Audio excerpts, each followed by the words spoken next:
Welcome to the Big East Network Game of the Week presented by PNC. And this afternoon, we welcome you inside the Carrier Dome in Syracuse, New York, the home of the Orange. And today, it's the Mid-American Conference against the Big East as Syracuse takes on the Toledo Rockets. Adonis Thomas led the back last year, averaging over 6 yards a carry on his way to a 1,000-yard season. He hasn't missed a beat. He's back again, averaging over 6 yards a carry. On the other side, Syracuse, they've used 11 true freshmen this year, mostly on defense. So that makes number one, Philip Thomas, only a sophomore out of Miami, one of the elder statesmen on the Syracuse D.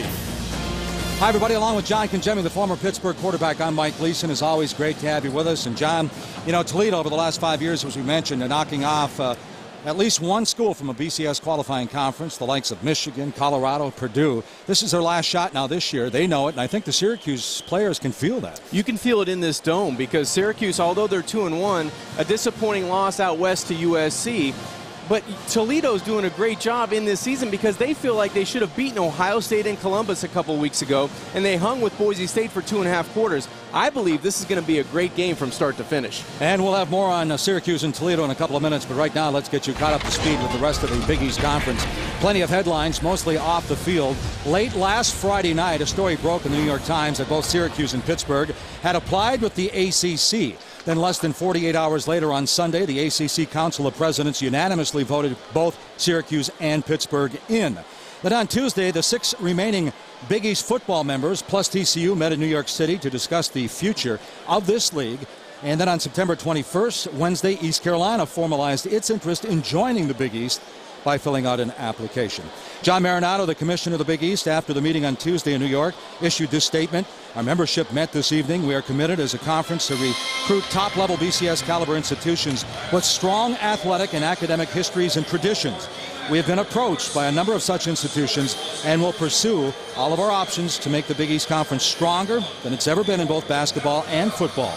There's a $5 million exit fee for both Syracuse and Pittsburgh, which they'll pay, of course, but there's also a 27-month exit clause, which both schools say they will honor, and the conference says they'll hold them to that, at least for the time being. Now, John, you played quarterback at Pittsburgh, of course. You stayed in touch with everybody here in this league. I think this caught everybody off guard. It kind of blindsided most people on the entire college football landscape. What was your initial reaction? I was surprised, Mike. I was shocked because all eyes and mention was talking about the Pac-12 or the Big 12 and moving and seeing Oklahoma and Texas going out west. Now, bringing it back to the Big East, it's a very fluid situation. College football, the landscape of it changes day by day, and necessarily what you hear to be true on Monday or Tuesday might not be the facts on Friday or Saturday. So hold on, college football fans. We're in for an interesting ride. Boy, isn't that the case. Let's get more on the story now by going downstairs with our Big East insider. Here's Eamon McEnany. Thanks, Mike. And right now the buzzwords are uncertainty and stability. Schools are uncertain about how to gain stability. Now, I spoke to Rutgers Athletic Director Tim Pernetti, and he was encouraged by the Tuesday night meeting in New York because the current members were on board to go recruit new members. But now all those same schools are also monitoring the always changing college landscape. So right now, guys, the task for the Big East is to recruit its current members while also recruiting new members to get that, here's that buzzword again, Mike, stability. Thanks, Eamon. Stability. Somewhere the word loyalty gets lost in that shuffle, John. But Andy Katz from ESPN will join us at halftime by phone, and he'll bring us up to date with the latest on this conference realignment. But right now, let's focus on our game. The Toledo Rockets coming in to take on Syracuse. You look at Syracuse offense.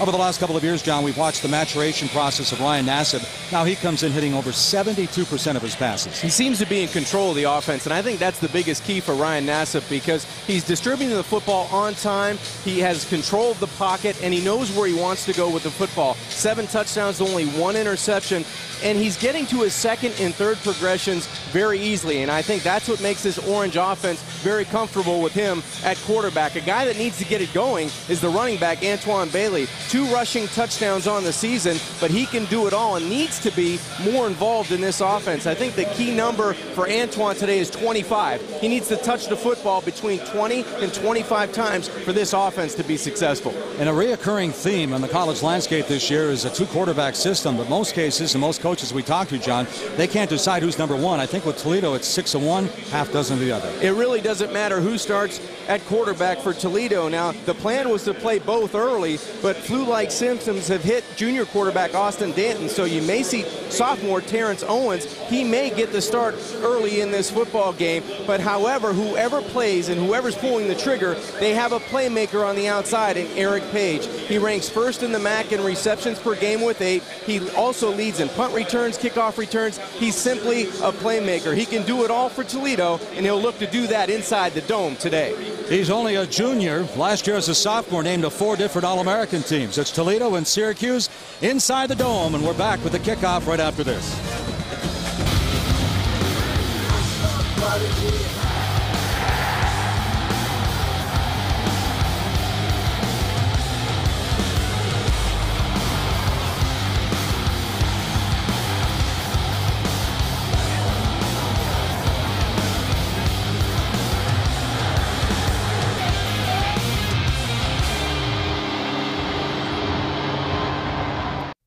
Working on a TV show is like any other job. It encourages problem solving. You thinking what I'm thinking? Yeah, let's give stab him a him. piece of our mind. Yeah, your thing. Team building. Evan, I'm impressed. You're beginning to think like a businessman. A businesswoman. I don't think that's a word. Requires working overtime. You stay up all night? How can you tell? This is the men's room. 30 Rock. 30 Rock, Monday at 6 on MyYTV.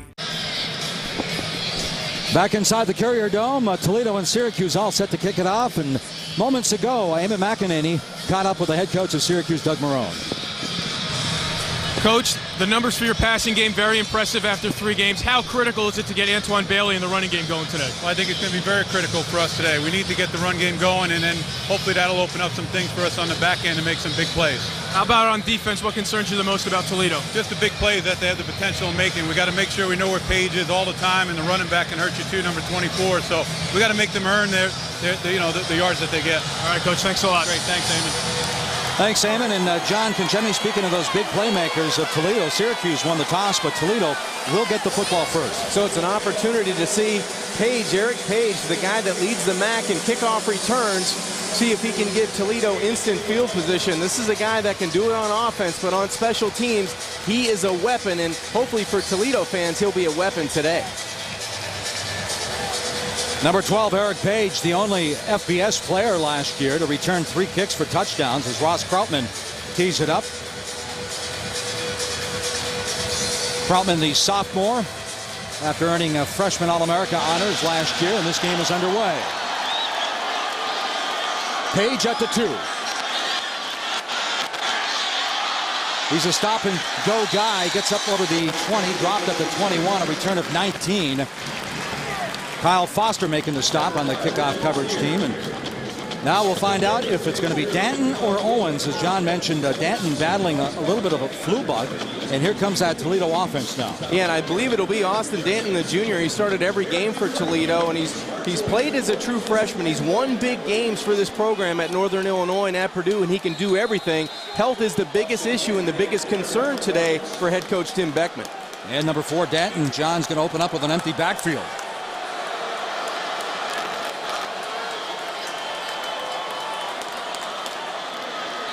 This is Thomas. He's got some running room, and Thomas gets up near the 30-yard line. Let's take a look at the offensive lineup now for the Rockets. We mentioned Page with 25 catches are coming in, but Bernard Reedy averaging over 21 yards per catch. And then up front, Mike Vandermeulen, the left tackle, John Marukian, the right tackle, combined 78 starts. So that's where their experience is up front.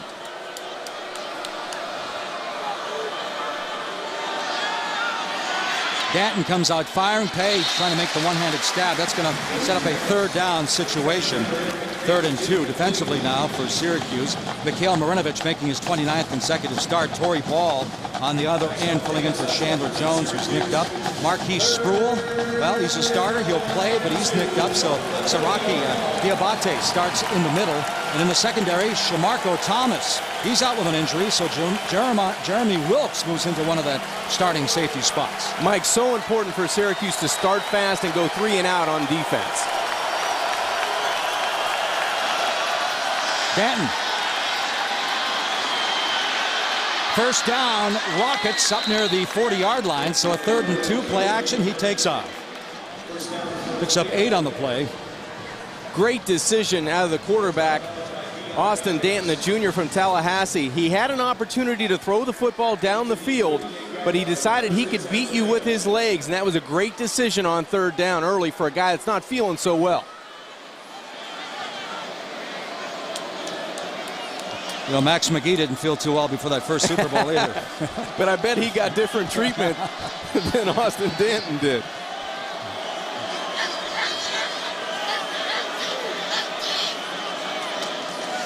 Danton fires, and this one is knocked down, almost complete.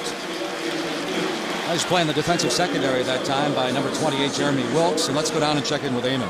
Well, guys, an early injury already for Toledo. Starting running back Adonis Thomas has left the field and gone back into the locker room after that opening run of 8 yards. It looks like a left hand or wrist injury, but right now Adonis Thomas not on the field for Toledo. Thanks, Eamon. That could be a big loss. He comes in averaging about 6 yards a carry.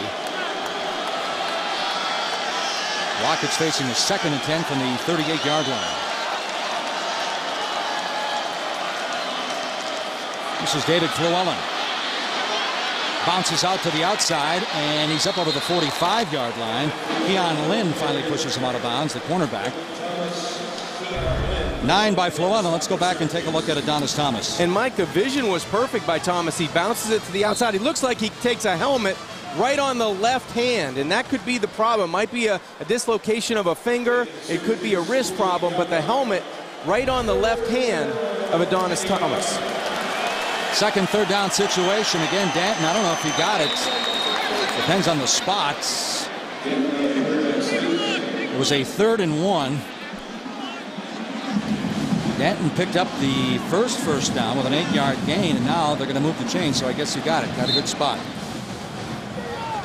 Let's take a look now at the Principal Financial Group edge to the game. Well, for Toledo and offensive coordinator Mike Campbell, tempo is important for this. They need to dictate tempo. Defense, fresh legs, get them in and out. Offensively for Syracuse, get Bailey those touches. And defensively, trust the guy next to you, but more importantly, trust your technique.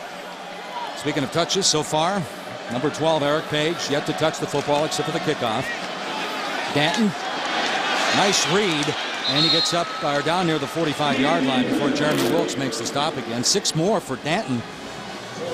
And John, they say he has mediocre arm strength, fleet of foot, but he's a natural-born leader. He's a leader, but he makes great decisions, Mike, and that really paramounts and tops everything. Out of that quarterback position, if you, as a head coach and Tim Beckman, can trust your quarterback to make good decisions, you know, his athletic ability will take over. Mike, I'm looking now to see that big play guy, Eric Page. They've run it. They've spread it around. Let's see if Page gets it. Instead, they swing it out to the flats. And number 23, that's Morgan Williams, the 3rd-string tailback. He's a senior, lowered his shoulder, picks up 5. He goes about 5'11", 197. Looked like he was like 225 on that play. Mike, as a running back, you want to initiate contact and deliver the blow to the defense. I think that's exactly what Morgan Williams did on this play, lowering that right shoulder. Another first down. The drive started back on their own 22-yard line.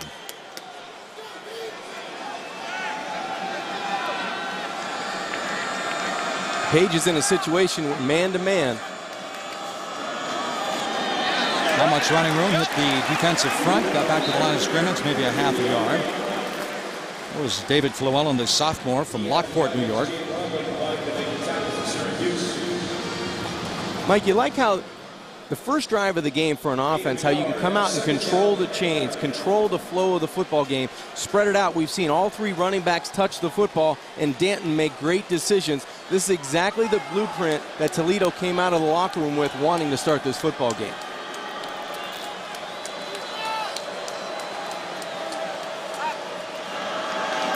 Danton. Not much there. He's brought down by number 54, Mikhail Marinovich, a gain of 1. And John, you look at that Syracuse defense, you consider 2 of the starting linebackers are gone, 2 starting corners are gone, 3 defensive linemen are gone.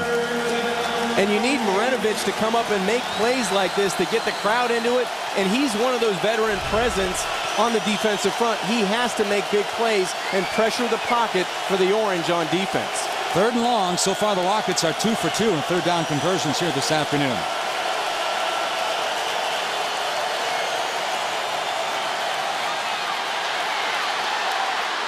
And Danton's going to come up shy this time.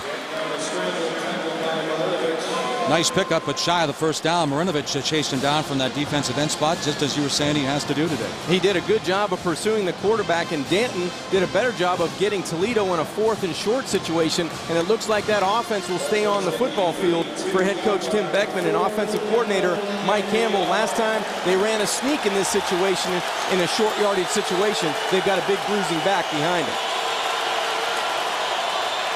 Danton again keeps those legs going, and he's going to move the chain, so they're now 5 of 7 on 4th downs in this early 2011 season. Danton 6'2", 189, so he's got some good size. He does, and like we talked about, he makes good decisions at the quarterback position. Sometimes running a quarterback sneak, the offensive line isn't always going to win that battle, so you have to keep those legs and those feet going and try to get a crease to get a 1st down.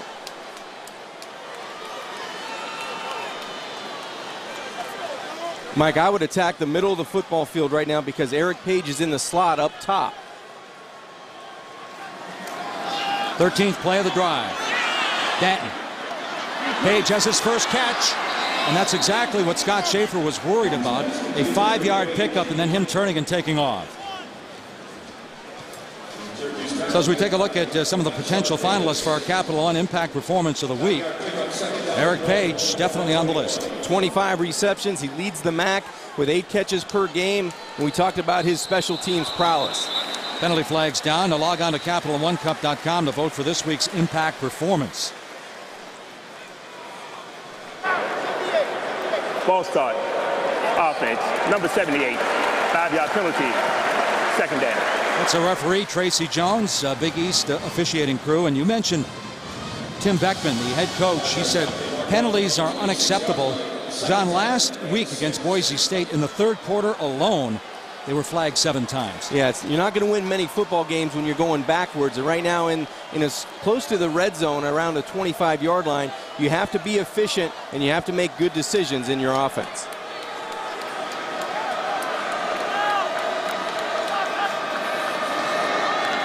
Llewellyn bounces off, but nowhere to go. Philip Thomas coming up from that safety spot. He's playing as well as ever, considering the fact that he broke his jaw back in camp not that long ago. And he's one of those leaders in that defensive secondary. Defensive coordinator Scott Schaefer talked about, and Doug Marrone is counting on to come up with big plays. None bigger than on 2nd down to keep Toledo in a 3rd and medium situation. So this is where Syracuse likes to dial up the pressure. They have to win the one-on-one battles on the outside. 15th play of the drive.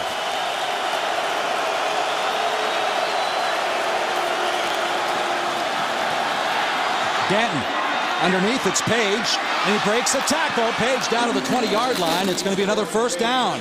Marquise Sproul making the tackle, but not before he picked up 6. Mike, we've seen it a couple of occasions where Austin Danton on the quarterback sneak has made 2nd and 3rd efforts. This time, good protection in the pocket on the under route. Eric Page makes the 1st man miss and Sproul out of the linebacker position and then runs through the arm tackle of Kevin Scott to move the chains. And John, that's Page's 2nd catch, so he's caught at least 2 balls in every game he's played since his freshman season. And red zone dominance by Toledo, 75%. Well, Danton was looking out to the sideline. There's a penalty flag dropped at the 30. David Llewellyn jumped on the football. Illegal shift. Offense. Penalties decline. 2nd down. You want to talk about one of the more scarier parts of playing quarterback is when you're calling signals out and getting guys around, and that center snaps the football and it either hits you in the helmet or the chest. You have to be very fortunate to get on that fumble.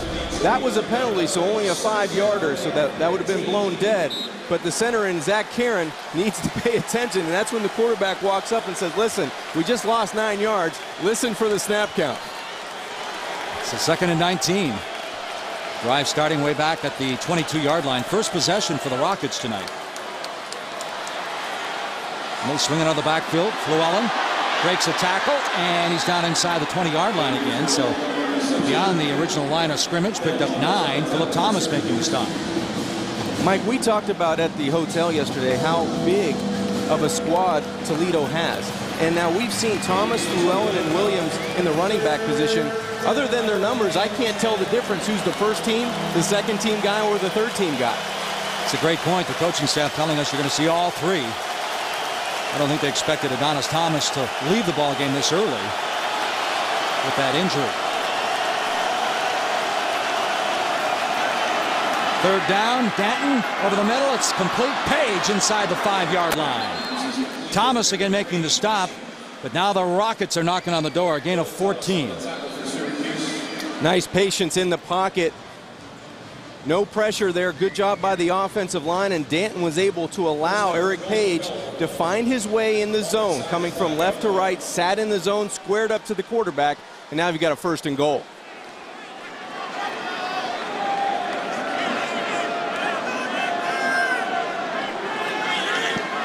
A lot of quarterback run in this situation, but you've got man-to-man to the short side of the field.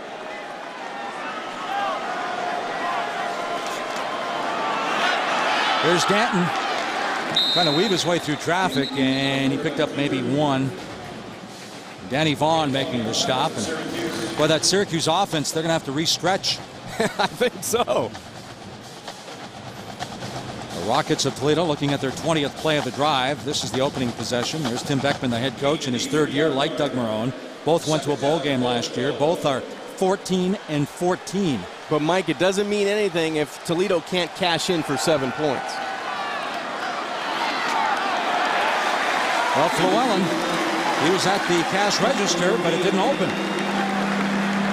As that defensive front gets tough for Syracuse, Corey Boltman, one of the backup defensive linemen, making the stop. Yeah, Llewellyn was rejected at the line of scrimmage. A good job by Syracuse winning that battle at the line of scrimmage, and now on 3rd and goal, they have to play solid man-to-man. If Toledo decides they want to put the football up, make sure of assignment football. That's the biggest concern for Scott Schaefer. Know your assignment and trust the guy next to you.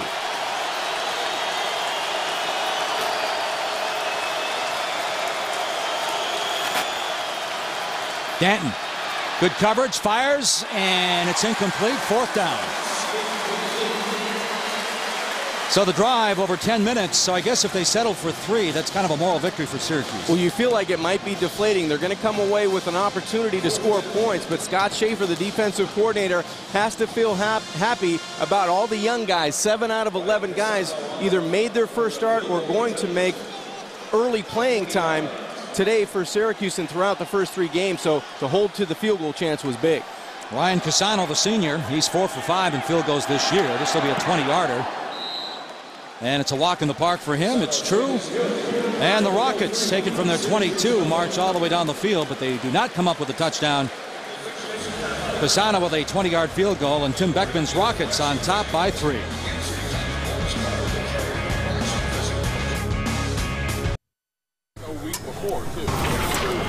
Today's Big East Network game is brought to you by PNC for the Achiever in You. Brew Call by GE. Never sticky or stringy, never cracks or crumbles, always paintable. AT&T, rethink possible. Tostitos Artisan Recipes. And by Allstate. Shop less, get more. Make one call to an Allstate agent. College football means tailgating. A little bit rainy here yesterday, but the cleared up enough to get the grills out. It's 3-0 for Tim Beckman. Long drive, John. 22 plays, 75 yards. It took 10:34 off the clock. That's the most plays on a drive this season, but only resulting in 3 points. So the Syracuse Orange has to feel good about getting their offense back on the field. And you either hope for one of two things to happen here, Mike, if you're Syracuse. A big play on special teams to really win the field position battle, or go deep early and try to strike quick. That would really deflate the Toledo sideline. Well, the Rockets coming in averaging just under 32 points a game. They have 3. And Jeremiah Cabina awaits the kick. Dorian Graham instead at the 6-yard line. Graham up over the 25. He spins and wrestles his way up to the 30-yard line. A 23-yard return. And Jermaine Robinson finally wrestles him out of bounds. So after a 10-minute drive by Toledo, Syracuse has the football when we come back.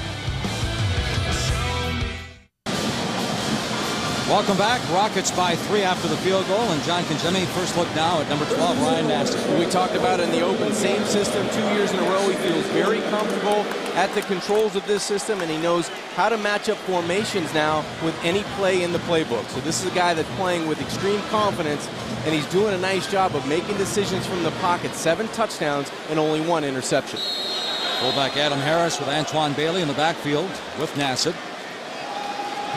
Bailey gets the call. Not too much running in there. Let's take a look at Syracuse offensively now. Alec Lemon comes in with 24 catches, but Van Chu has caught a touchdown pass in every game this year. And up front, the seniors on the right side. Andrew Tiller is a 5th-year senior. Michael Hayes a senior. But Mackie McPherson, the long snapper last year, only a sophomore, and the grandson of Dick McPherson, the starting center now.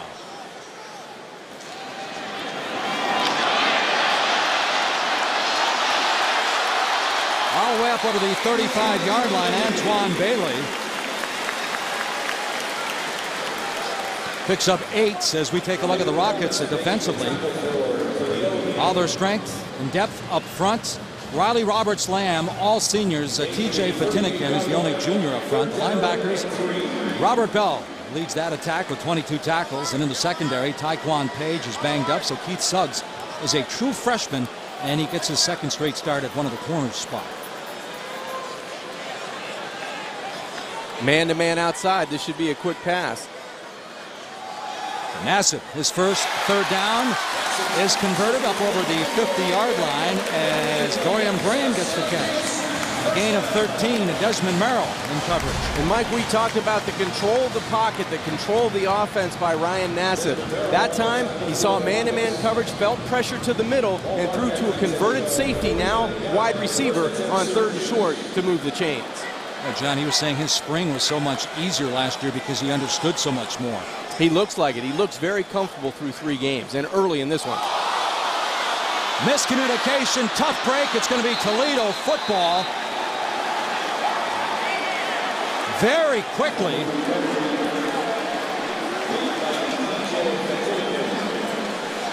Fatinikin gets on the football for Toledo, but the same situation happened to Toledo on that long drive to open the game. They were fortunate there was a 5-yard penalty. This time Nassib walks away from the position where the center, Mackie McPherson, thinks he's going to be. Snaps the football without Nassib calling for it, or at least he thought. You could see the reaction by Nassib, but now Toledo has instant field position at the 30-yard line. Well, change of possession with a gain of 21 for the Rockets on that fumble recovery. Austin Danton, the junior quarterback for Toledo, out of Tallahassee, Florida, at the controls again. Handoff is to Morgan Williams, the senior from Canton, Ohio. Cameron Lynch makes the stop. They pick up 3 on the first down. Well, you could feel this crowd after going 3 plays and being successful for Syracuse on offense. Now their hands are back on their seats and not up, and you don't feel any of that excitement that they were trying to build. They held Toledo on that long drive to only 3 points, and now Toledo ready to strike again. Flewell and Williams both in the backfield. But Danton will stay in the shotgun. Rockets' first drive goes 75 yards. They picked up 3. Williams out in the flat. Tries to reverse his field. And he's up inside the 25-yard line.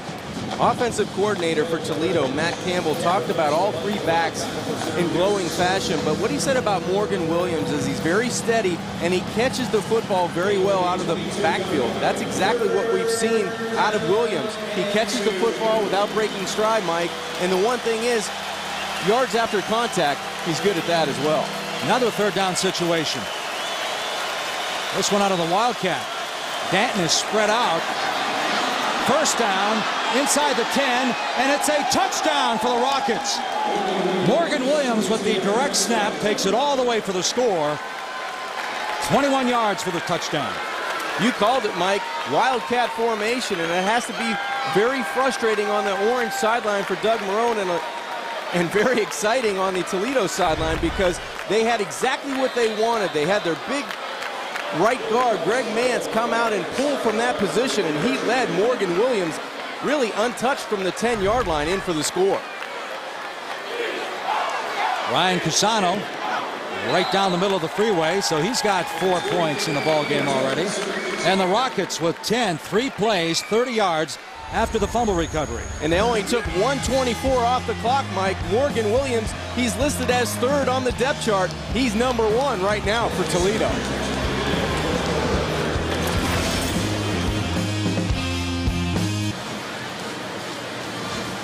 Rockets on the road, opening up an early 10-0 lead with a $1:10 left in the first 15 minutes. And what happened here, John? Mackie McPherson, it's not that loud down there. No, it isn't. And the problem was Ryan Nassib moved from the quarterback position in the shotgun, and he wasn't happy at the result because he didn't call for the football, and that allows Williams to take it in 21 yards, and he shows his strength inside the 10-yard line. Wildcat formation. Tim Beckman, a lot of different formations on the offensive side. The time of possession today, 11:58, 10:31 of that on the first drive. So Mac is, they're 7th in the MAC with 29.51 per game, but today they be moving up the charts rather quickly, Mike. Wow, 11:58, that leaves Syracuse with a $1:52. Doug Marrone in his 3rd season, coming out that bowl victory over Kansas State. As we mentioned, both coaches are 14 and 14.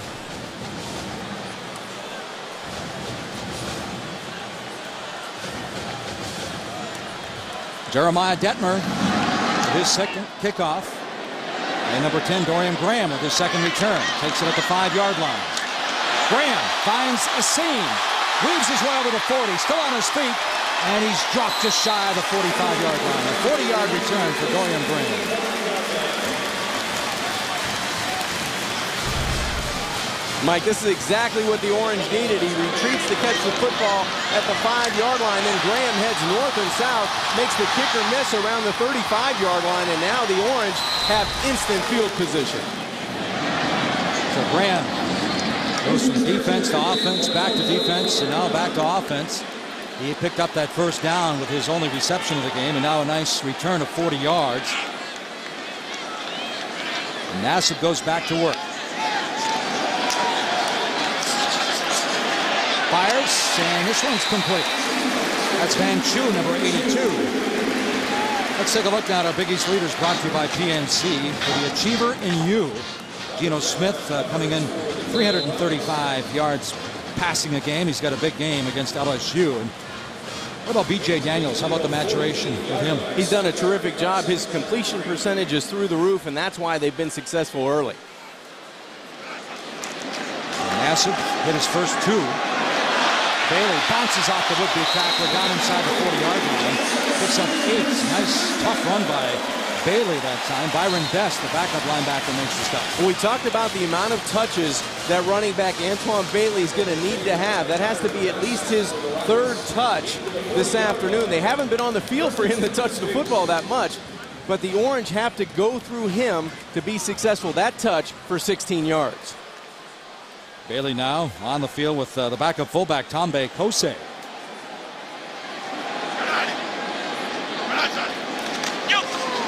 And again, it's Bailey. Slips one tackle, and he's down near the 35-yard line. Picks up 4 more.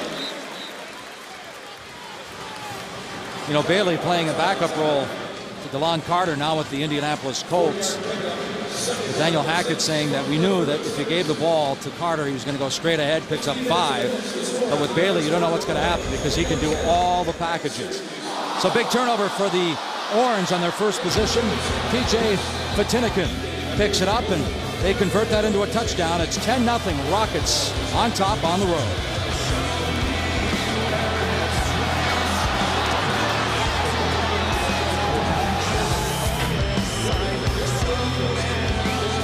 Student Athlete of the Week, brought to you by DPS Penn. Look at Clinton Square in downtown Syracuse, New York, and right now they're Orange at home. Start of the second quarter, trailing Toledo 10-0. Other games in the Big East, Rutgers trying to climb to 2-1, and USF can go to 4-0. Of course, the big game LSU down at West Virginia and Morgantown later tonight. And a game in progress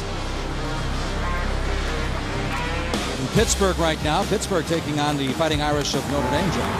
Yeah, kind of interested in that one as well, as we got an entertaining one here in the Dome. 10-0 Toledo. Harper kicks a field goal to make it 3-0 for the Panthers over the Fighting Irish. Here we go. First play of the second quarter for Syracuse. Only their second possession of the ball game.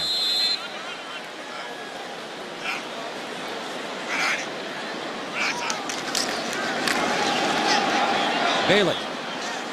It's inside the 35. Penalty flags dropped. Back at about the 37. Jermaine Robinson makes the stop defensively.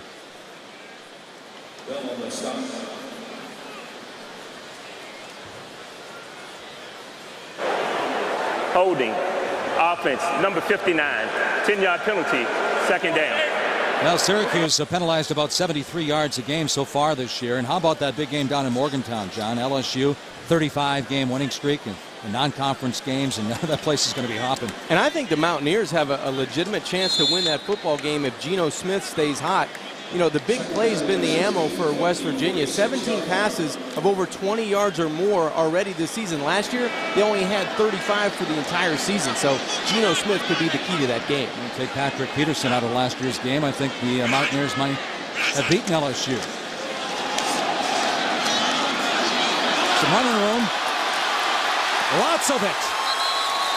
That's Prince Tyson Gully, the sophomore from Akron, Ohio. And he goes 21 yards. Mike, that's called a burst. Prince Tyson Gully shows you what he can do on the outside. A fake throw to the outside, and then watch the burst. He runs away from everybody wearing white. Just a good job of finally getting to the edge and going north and south. And now Syracuse on the Toledo 25-yard line and looking to score to get this game a little bit closer than 10-0. Bailey back on the field, and John, you should have saw Tyson Gully come back to the sidelines. He was jacked up. He has to be.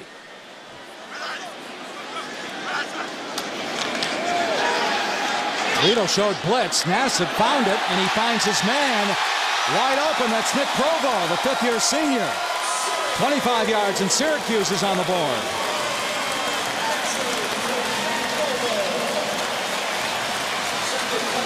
And John Congeni, you being a quarterback, Nassib saw the blitz coming.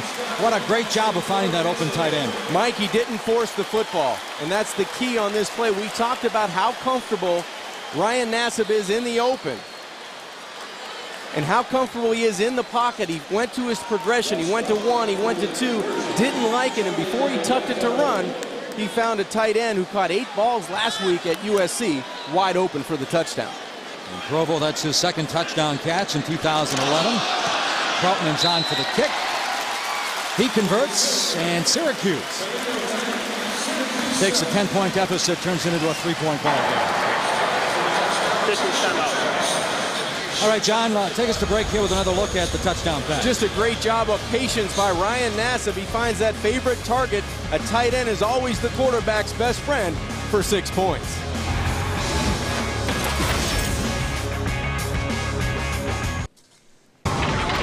Today's Big East Network game is brought to you by Dr. Pepper. With 23 flavors, Dr. Pepper is always one of a kind.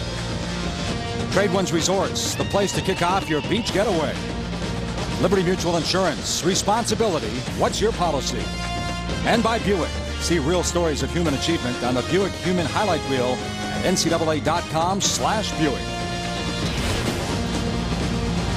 There's a Dinosaur Barbecue restaurant. Tough to get a seat sometimes, John. That place is packed usually. Yeah, we're usually standing outside eating there when we partake, right? Well, you mentioned Nick Provo with 8 catches last week against USC. 5 plays, 55 yards, and set up with that nice return by Dorian Graham. Yeah, the key play was the 40-yard kickoff return, and it allowed Provo to go 25 yards and slip out to the short side of the field. But a great job by Ryan Nassib going through his progression, and he had a good time. He was ready to tuck it and run, but he had the awareness to find Provo wide open. Troutman. Chance to check out Eric Page again at the 5. Page over the 30. Inside the 30. Eric Page. 10, 5, dives, touchdown. Penalty flag dropped way back at the 16-yard line. Number 12, Eric Page, a first-team Walter Camp All-American. During the return, illegal block in the back. Return team, number 7, 10-yard penalty, first down. Oh, my. 94 yards goes Eric Page, all for naught. We got a little glimpse of why he's number 1 in the MAC in punt returns, kickoff returns, and receptions. Just great speed and vision, but it's all going to come back for that block in the back, Mike. We saw number 7, Kenny Stafford, the senior from Columbus, Ohio, pleading his case to Tim Beckman. I didn't do it, Coach. I didn't do it. Watch to the left of your screen. Oh, barely touched him, but wow, that's a tough call. Yeah, it was one of those shield blocks because I don't think that he ever got his hands on Graham, who was coming down to cover the kick return. There goes Page, again a first-team Walter Camp and Sporting News All-American. He's the only player from the Mid-American Conference to make first-team All-American status last year, and as you say, that negates a 94-yard return. Ouch.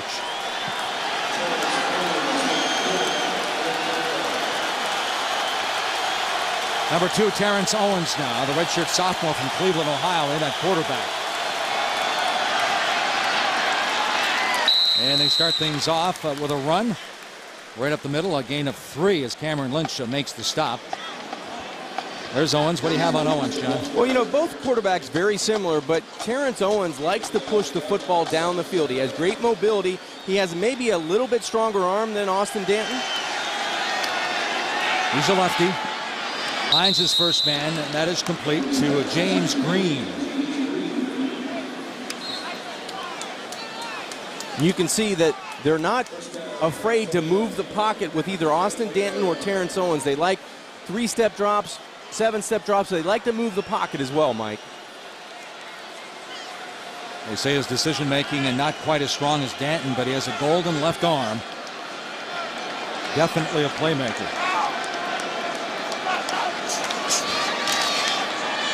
And some miscommunication. Came up firing with that golden left arm to James Green, the intended receiver, Keon Lynn, in coverage for Syracuse. Let's go downstairs and check in with Eamon McEnany. Well, Mike, it looks like the Rockets are going to go the rest of the way without starting running back Adonis Thomas. He came out of the locker room without his shoulder pads or helmet on, and a soft cast all the way up from his left hand to about his bicep. So it certainly appears that he is done for this ball game. Wow, that's a tough break. Thomas, of course, as we mentioned, a 1,000-yard rusher last year, Eamon, and he was number 2 on the team in receptions, John, with 13 coming in. And only 1 rush, and it was explosive on the first play of the game. Second down for Owens. Finds his man, and that's number 23, Morgan Williams. Picks up 3 more. So this is the first play from scrimmage. Adonis Thomas. Looks like Mikey gets that helmet right on the forearm, and that might be the problem.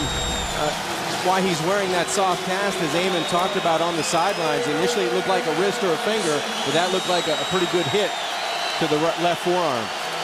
Owens facing his first third down situation. They are 5 of 7 so far converting.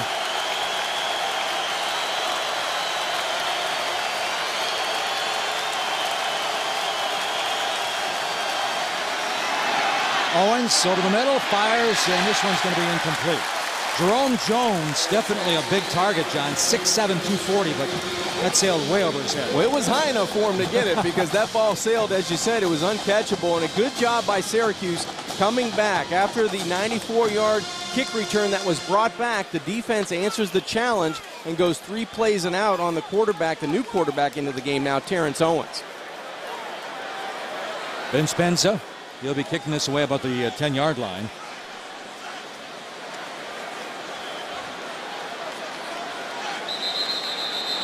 Steve Renee back on the 35. A whistle and a flag stops the play before it got going.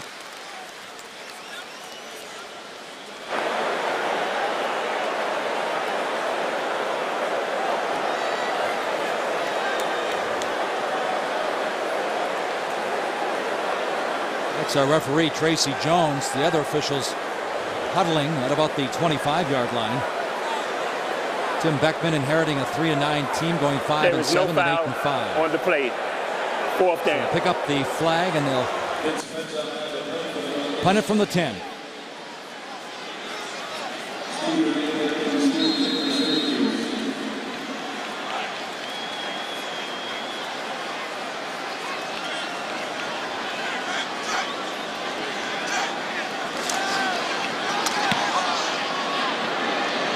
Richie Desir at the 39.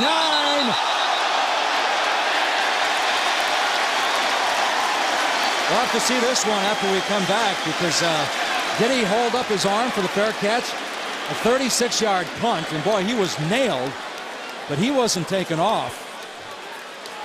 Richie had no plans to go anywhere. He felt like he raised his arm and called for the fair catch. Desir, a true freshman. After the play, personal foul, unnecessary roughness, kicking team, number 33, 15-yard penalty, first down. Apparently he must have raised his arm. Well, at least Richie thought he did, because he didn't move, and he was drilled around the 38-yard line. So now, in consecutive series, the Orange are going to have great field position for Ryan Nassib to come down and operate from. He did a nice job last series, cashing in for 7 points, finding Nick Provo for the touchdown. But penalties and personal fouls right now hurting Toledo. You have a penalty that takes back a 94-yard kick return, and now you have a personal foul that gives instant field position for the Orange. And John, you saw number 33, Junior Silvestri, who made the hit, saying, geez, I didn't see him raise his arm. Bailey, still on his feet. Slammed down at about the 42. Picks up 5 on the play. Let's take a look now at today's Bud Light playbook. On that last drive, Ryan Nassib does an excellent job of maneuvering the safety to the middle of the field with his eyes. He does a great job of getting in the pocket, and he moves him there. But the pump fake here freezes the man responsible for the tight end in the shallow coverage. It allows Provo to go down the short sideline to the short side of the field untouched. So his eyes took the safety away, and the pump fake froze T.J. Finnegan on the play. Nassib, 4 for 4 now. Big fullback. Adam Harris, former walk-on from Cornell. One of the captains picks up 12. You know, John, Nassib opened up 11 for 11 against the Trojans of USC. Now he's 4 for 4. Well, he's got it rolling today. Other than the snap he may have not called for, the Orange have really done a nice job of getting the football to Antoine Bailey, getting the football to Nick Provo, moving the pocket around and making good decisions out of the quarterback position. Prince Tyson Gully back in the backfield, dotting the I. Here he goes. That's his second big play inside the 20-yard line. He is excited. Picks up 12 more. Let's credit this offensive line for doing a great job of providing some running room for Antoine Bailey and as well as for Prince Tyson Gully. Gully can pick him up and put him down, Mike. He looked elusive on the edge. That time between the tackles, he felt like he could have got a little bit more out of that run. Big smile on his face after the 12-yard pickup. There he is again. And he tried to hit that wave and ride it, but to no avail. Just got over the line of scrimmage. Mike Gleason along with former Pitt quarterback John Congemi inside the Carrier Dome as Syracuse takes on the Toledo Rockets, the favorites to win the Mid-American Conference this year. Here on the Big East Network Game of the Week. Great to have you with us. It's been a good one so far as Toledo opened up a 10-0 lead, but now Syracuse down by 3, and they're threatening again. Last time in this situation, the Orange attacked to the short side of the field. They look strong side, but look for them to open it up for the big tight end. Nassib, Provo, his second catch, and Nassib remains perfect so far. There's Doug Brown, the former New Orleans Saints offensive coordinator in his 3rd season. And, well, you know, I loved what he said. He said, I know if you don't win, you get fired in this game. And then when you win, you get fired if you don't win enough. He said, I'm just trying to win as many as I can. Doug's got it figured out. He brings passion and he brings a lot of experience and expertise to that sideline. Bailey split out to the bottom of your screen, but Nassib wants to go up top, and are they going to call that a incomplete? That's the first incompletion. Nice effort that time by David Stevens, one of the backup tight ends, but he was out of bounds. And that's probably the only time this game that Ryan Nassib ran out of the pocket a little bit when he goes to the short side of maybe instead of stepping up through the pressure. And I think that's one of the things offensive coordinator Nathaniel Hackett will look to coach him up on tomorrow. Instead of escaping laterally all the time, maybe step through the pressure and maybe use your legs to get the first down. Ross Krautman, the sophomore, was 18 of 19 last year, 1 for 2. This will be a 33-yarder.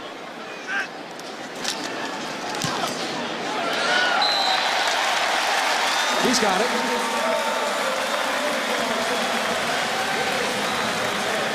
So Krautman goes 2 for 3 on the season, and that kick is the equalizer. Inside 9 minutes to go, tied up at 10 as Ross Krautman, the sophomore, drills it from 33.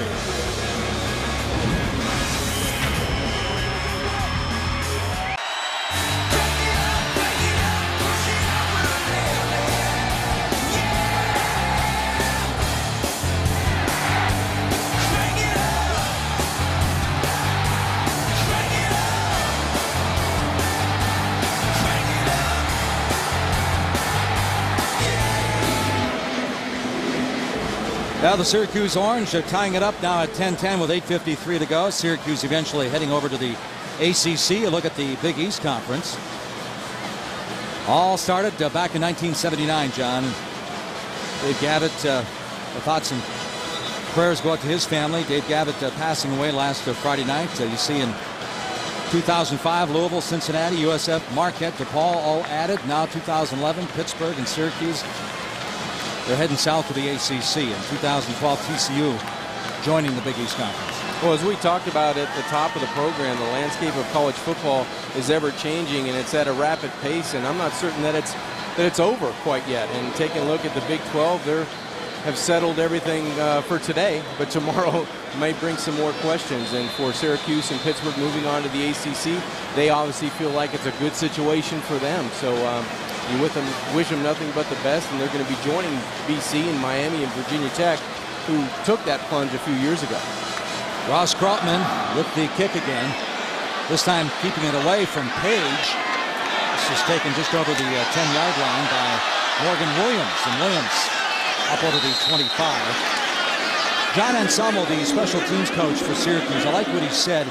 We asked him yesterday, John, if they were going to kick away from Page. He said, how do you walk into a room and tell your kids you're doing a good job on kickoff coverage, and then the next week say, you know what, we don't trust you, we're going to kick it away from Page? There's a lot of truth to that, and the guys have done a good job. They got that penalty push in the back that negated the 94-yard kickoff return, but other than that, they've done a nice job of getting down, staying in their lanes, and being productive on special teams. That's a good point you brought up, the 94-yard kickoff return. Well, there's a push in the back there, too.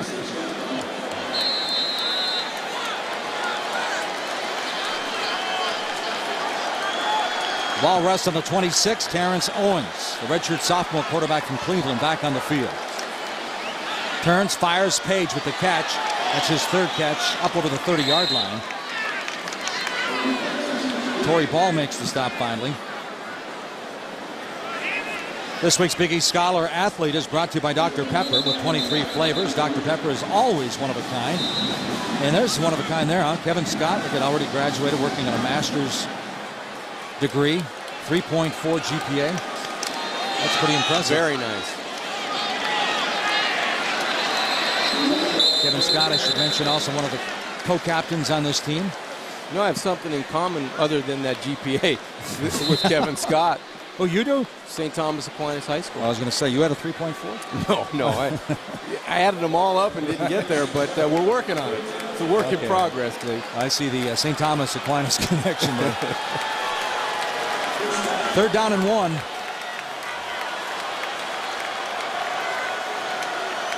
Or they picked up the first down, excuse me. 1st and 10 now.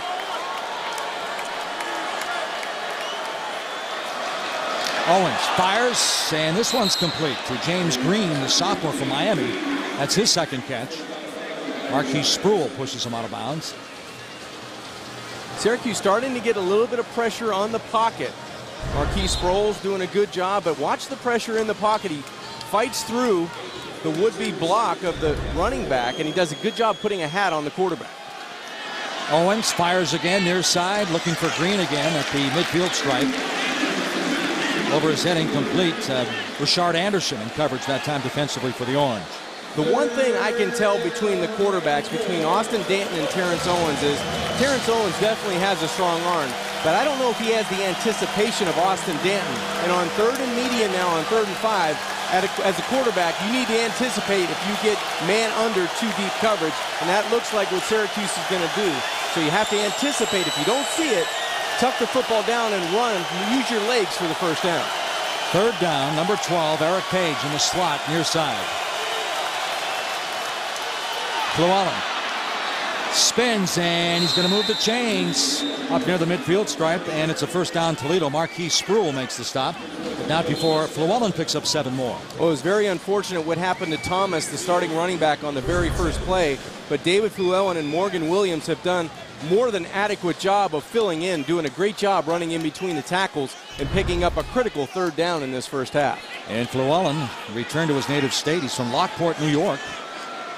Only a sophomore.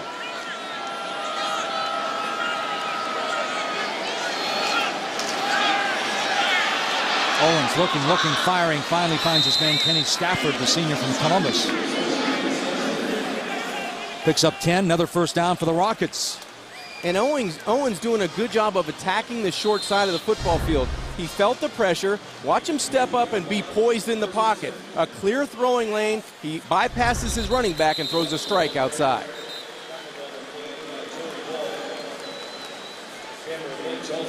Torrey Ball makes the stop on the last play. Llewellyn picks up a yard and a half. So the Rockets now facing a 2nd and 8. See the clock inside 7 minutes. And Mike, it might be Eric Page time. Once you cross the 50-yard line, you want to try to get the football in the hands of your playmaker, and he's at the top in the slot. Goes away from him. Llewellyn. And he's tripped up at the 35-yard line. Brandon Reddish making the stop along with Keon Lynn, number 8. A gain of 5 more for the Rockets, though.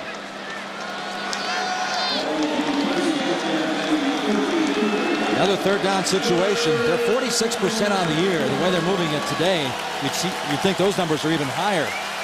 And they ran it in this situation just a couple plays ago. Now they go with that bunch short set to the wide side of the football field. Terrence Owens, again, needs to make a good decision on 3rd down. 6 of 9 converting on 3rd down. Owens fires, and it's over the head of Kenny Stafford. So 4th down situation. The first time that Austin Danton faced a 4th down, they kept the kicking team off the field. It looks like Owens is staying on, John. Owens wanted to attack the short side of that football field again, trying to get in motion Eric Page to get the chains, about a 3 or 4 yard pass.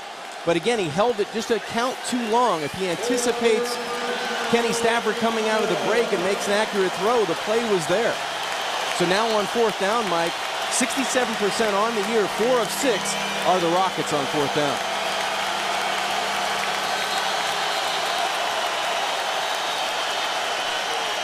There's going to be a timeout call, this time by Syracuse. That's going to be their first. That gives them 2 with 5:39 to go before halftime. So with the timeout, we'll step away and use up one of our timeouts. 10-10. Rockets face a 4th down situation. Sign and save during Toyota's model year closeout. Find some of the best deals of the year going on now at your Toyota dealer. Save big with your choice of 0% APR financing on 8 favorite Toyota models. Camrys, Corollas, Benzes, Avalons, Highlanders, Siennas, Tundras, and RAV4s.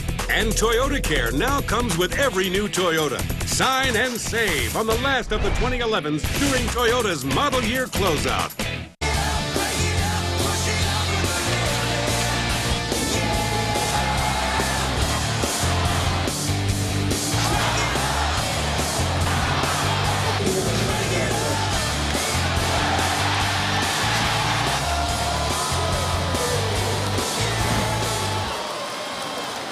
Well, today's recap brought to you by Groove Corp by GE. And right now, 10-10 game. Toledo facing that 4th down. What are we going to see, John? Well, the one thing we haven't seen is quarterback run in this situation. We've seen running back run on 3rd and medium, but we haven't seen the quarterback. And the other thing you look for, the short side of the field. They've been trying to attack it. they may want to move the pocket and change it up to go to the wide side of the field. This is the 10th play of this drive that started on their own 26-yard line.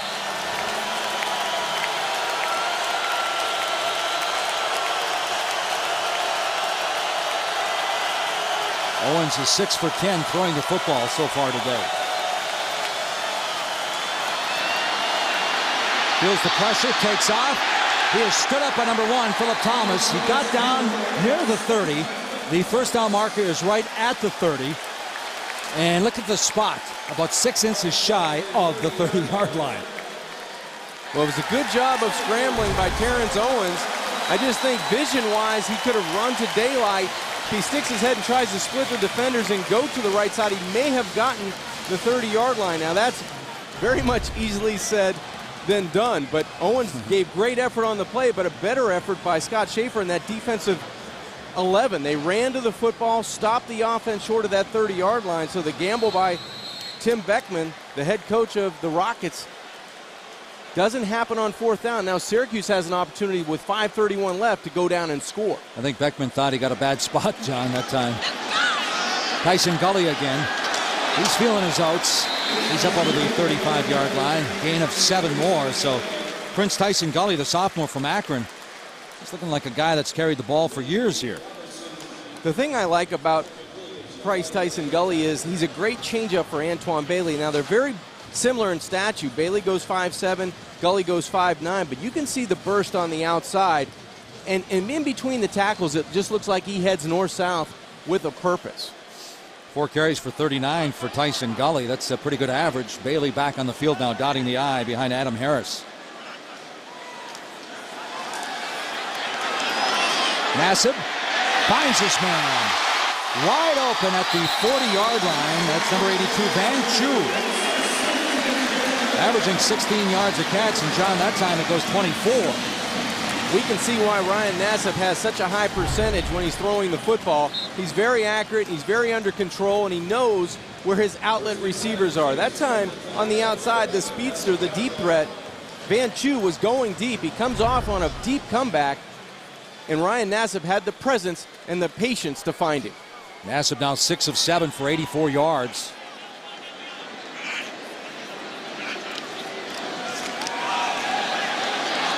Sets up that screen. This is Bailey. He coughs up the football, and Syracuse jumped on it. He got it back. How about Ryan Nassib now as we talk about the maturation process? At one point, we mentioned he hit his first 11 passes against USC. Going back to the previous game, he had 22 of 22. What do you see in him? Well, the one thing Doug Marrone told me in the summertime, they wanted to change his outlook, the way he was built. He was a guy that lifted 400 pounds on the bench press. They wanted to trim him down a little bit and not really lose any weight, but get him more flexible. I see that he's very flexible and very accurate throwing the football. 2nd and 6. They stay on the ground. Bailey. He stood up at the 35-yard line. There comes a helmet. Toledo came in strong that time. Making the initial contact was Ross Madison, number 21.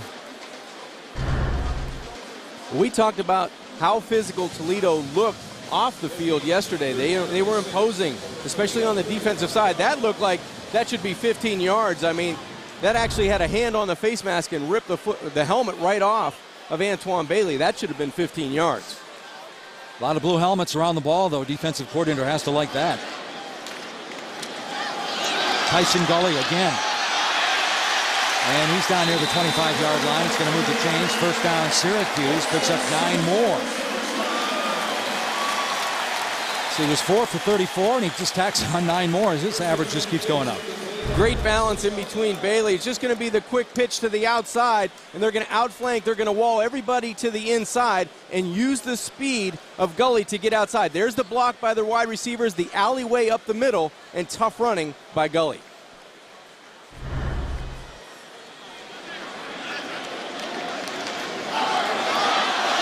Van Chu looking and almost had his man.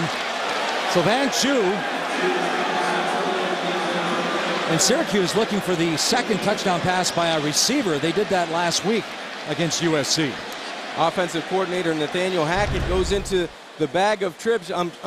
I'm sure he was up in the booth saying, no, no, no. There were 2 defenders back there, but it harmlessly goes out of bounds. The ball would have probably carried both the receiver and the defensive back out of bounds. John, last week it was Alec Lemon who caught a touchdown and threw for 1. This time Van Chu tries it, and here's Bailey.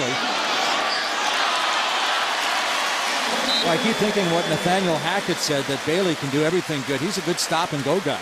Well, he's the heartbeat of this offense. He's good at everything. As you said, we talked about the amount of touches. Now, Prince Tyson Gully may be dipping into those touches designed for number 29, but he's got the hot hand. But you can see the complement of backs that's keeping both guys fresh in this offense. 3rd down. Bailey will try to get it left side. And he's inside the 15, so that's going to move the chains. Not only another 1st down, John, but they can get another one inside the 5-yard line. Let's take a look now how Syracuse is doing in the red zone, brought to you by Verizon Wireless. 80% on the year, 8 of 10, 7 touchdowns. So it's a situation now they're 9 of 11 with 7 touchdowns. They're doing an efficient job, and that all starts with the quarterback and that offensive line. If you can run it in the red zone, you can have success throwing it as well. 126. Is the clock their friend here or their enemy, John? I think it's their friend. Acid. And that's Alec Lemon. Near side. We're going to say he was out of bounds when he caught that football, so it goes incomplete.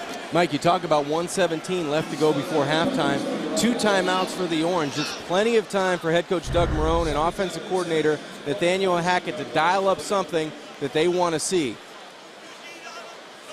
Not so sure if that was almost got the toe down, but incomplete. So 2nd down and 10. They can get a 1st down inside the 5-yard line, but this is tight end territory. This is Nick Provo or Beckett Wells territory.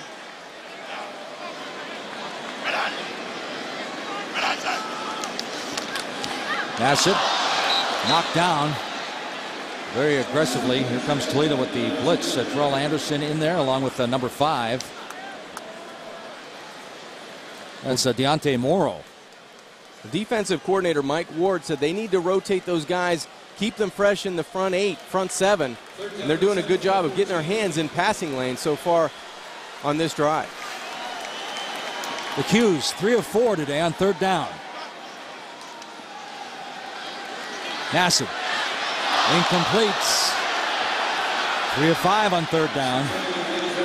Kicking situation for Krautman, putting 3 on the board. Take the points, I guess you have to here. Yeah, I think you take the points, try to go in with the lead, and hope your defense can keep Toledo off the scoreboard with 1:10 remaining. Ryan Nassib trying to fit that football down the middle, but a good job by Jermaine Robinson, the strong safety. He flies around the football. That's what defensive coordinator Mike Ward loves about his play. The junior out of Pittsburgh comes up with a big play on 3rd down. Ross Krautman, the sophomore, good from 33 so far today. This will be a 31-yarder.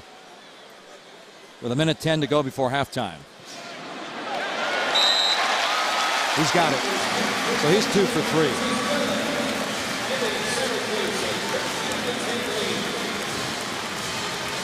Minute 6 to go. Syracuse by 3 after trailing by 10. Next Saturday on the Big East Network Game of the Week, Mohamed Sanu and the Rutgers Scarlet Knights head into the Carrier Dome to take on Ryan Nassib and these Syracuse Orange. The action starts at noon Eastern. Check your local listings. Mohamed Sanu injured last year, John, averaging 10 catches a game for Greg Schiano. That's one of the guys I want to throw to. That guy's got great size. He goes up and attacks the football, and he's a playmaker for the Scarlet Knights.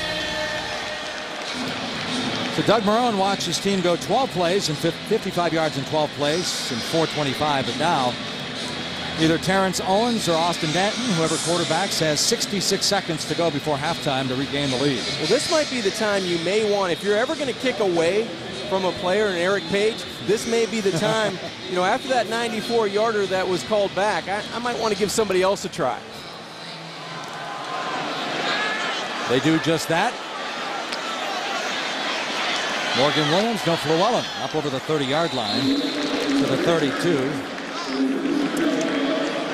Coming up on the Big East Network halftime report, we'll have Conjemi's Corner as Ryan Nassib stops by to spend time with our quarterback. And we'll talk with ESPN senior writer Andy Katz about that Big East realignment. And, of course, we'll have the first half highlights and stats. All coming up on the Big East Network halftime report in 62 seconds. And here comes number 4, Austin Danton, back on the field trying to engineer a go-ahead drive. And Austin might have a little bit more experience in this 2-minute offense, and he's done a good job throughout, even though he came into this game as a game-time situation, not feeling 100%.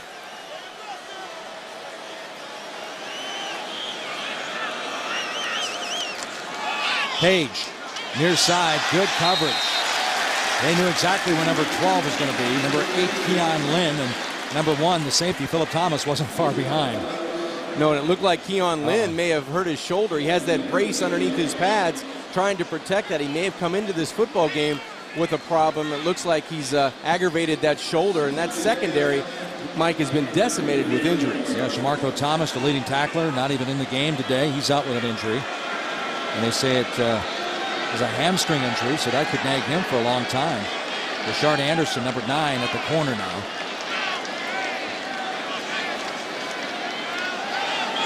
This is Llewellyn up over the 35. Picks up 3. Clock running with 50 seconds to go. And another injured player down on the field for the Orange. Wow, that's the guy that just went in, number 9, Rashard Anderson. Toledo, their first charge timeout. Wow. Injury timeout. Scott Schaefer, the defensive coordinator, already dinged up. Marquise Spruill, the starting middle linebacker, is playing but did not start. So Sariki Diabate started. There's Scott Schaefer, who took the Syracuse defense, and they climbed to number 7 nationally in total defense last year. And we mentioned 11 true freshmen have played, mostly on the defensive side. Yeah, it's a situation where you replace a player that's injured. And there's Anderson right there. He just got rolled into by a block being made down the field. So you hope that that knee's okay, but that didn't look good. See his left hand and wrist with a soft cast on it. So it's a situation where it's the walking wounded in the secondary for the Orange. Oh, Keon Lynn, the starting corner, goes out. Rashard Anderson goes out. Now number 8, Keon Lynn, has to go back in. You can tell. Scott Schaefer, I loved his honesty, though. He was nervous coming into this game with all the dinged-up players he had and all the playmakers that Toledo has and all the different formations.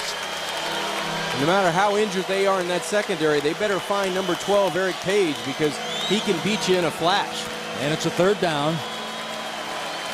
There he is, number 12. He's only a junior from Toledo, Ohio.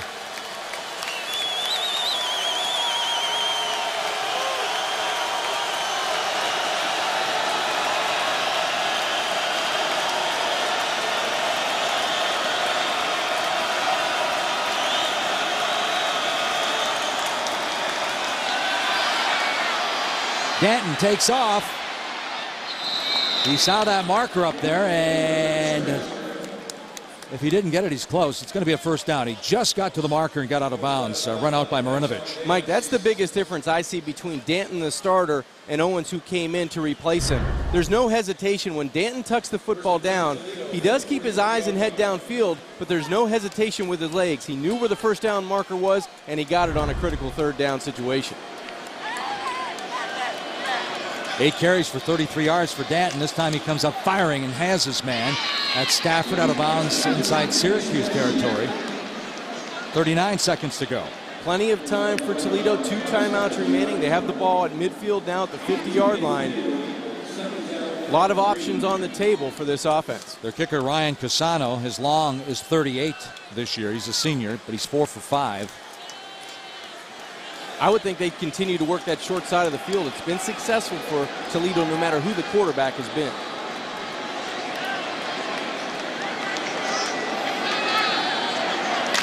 Danton, Stafford again. Just shy of the 45, but they get the 1st down, so that'll stop the clock with 34. And Mike, I believe head coach Tim Beckman used that 2nd timeout with that completion.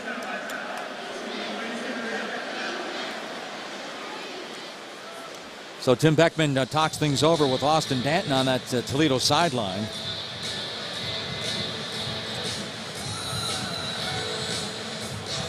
So Eric Page came in with 25 catches. He's got 3 so far. Yeah, 3 touchdowns and a good job of just doing what he can with the football.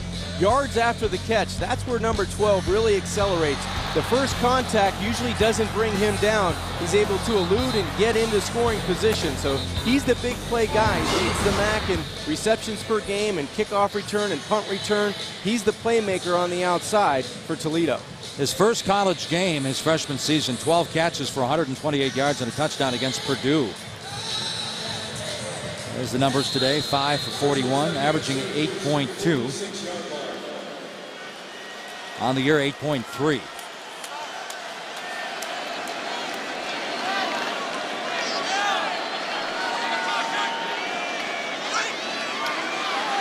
Danton feeling pressure, heads for the sidelines, fires, and it's incomplete. 27 seconds to go. Corey Ball putting on the pressure along with number 13, Dion Goggins, but there is a penalty flag down.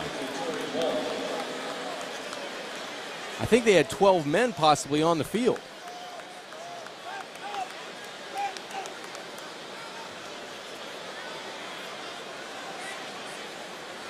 Danton took off. Did he throw the ball after he crossed the line of scrimmage?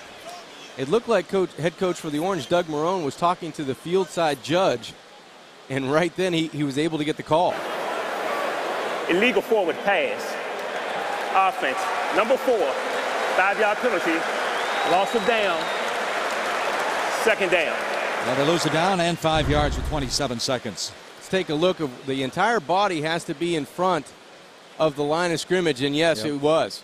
That's a good call by the line judge there. Actually, it was a good call by Doug Marone. I was just going to say, maybe a good call by Doug Marone, who's standing right on the line of scrimmage at the 45-yard line.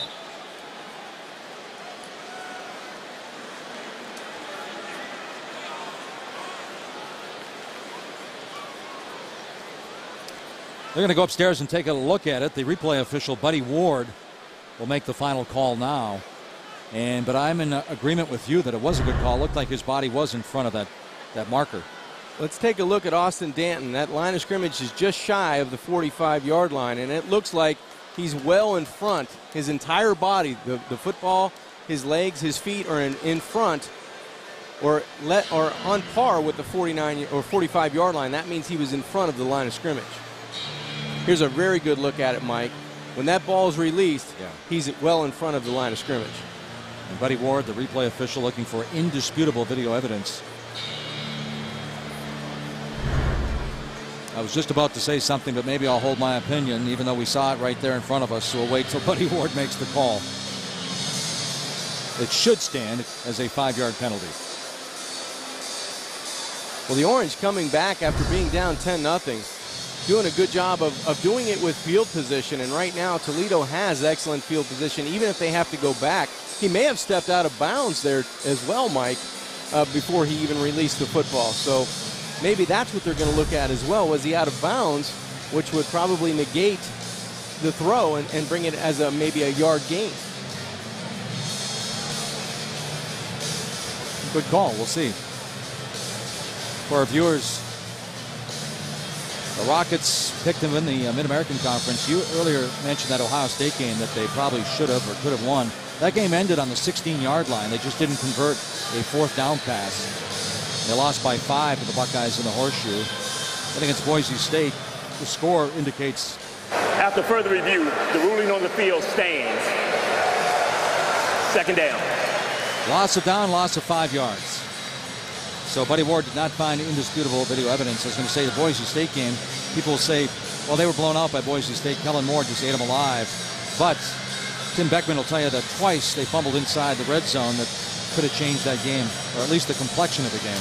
Yeah, Tim thought that they had a pretty good shot because they were moving the football effectively. It just, when you take a look at the score at first glance, you think, wow, it was a blowout. But they had opportunities in that game, and especially in Columbus against Ohio State.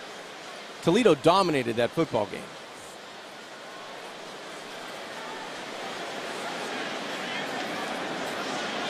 So it's 2nd and 13, 27 seconds to go.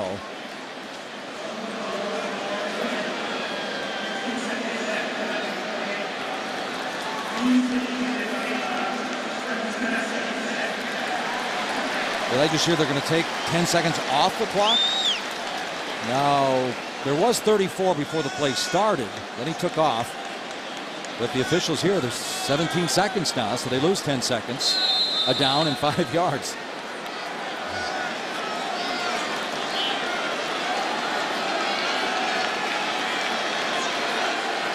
That new rule comes about because of that bowl game between Tennessee and North Carolina, when they were able to allow the team to get on for that field goal. The 10-second rule.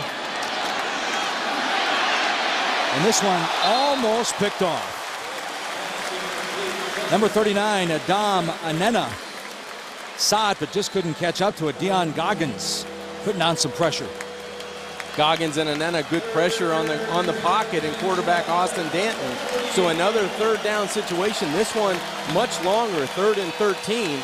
And right now with 13 seconds, you want to be able to push the football down the field. You still have one timeout remaining, but you want to push the football down the field. 13 seconds.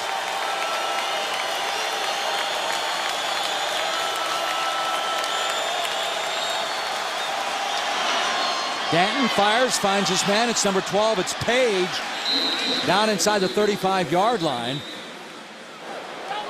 Picks up 14 on the play with 6 seconds to go. Timeout on the field. So 6 seconds to go, John. Now keep in mind Ryan Casano is 5 for 6 kicking the ball, is long of 38. He's coming on the field, I think, but he is coming off of ACL injury. Well, look at the last play. Just an excellent throw from the far hash to the near sideline. That shows a strong arm by Austin Danton and good protection up front. Syracuse did not pressure the pocket, and that allowed the playmaker time and Eric Page, the wide out from Toledo, Ohio, to get open in that Syracuse secondary. Jeremiah Detmer comes in to kick it instead. This will be a 51-yarder if he makes it.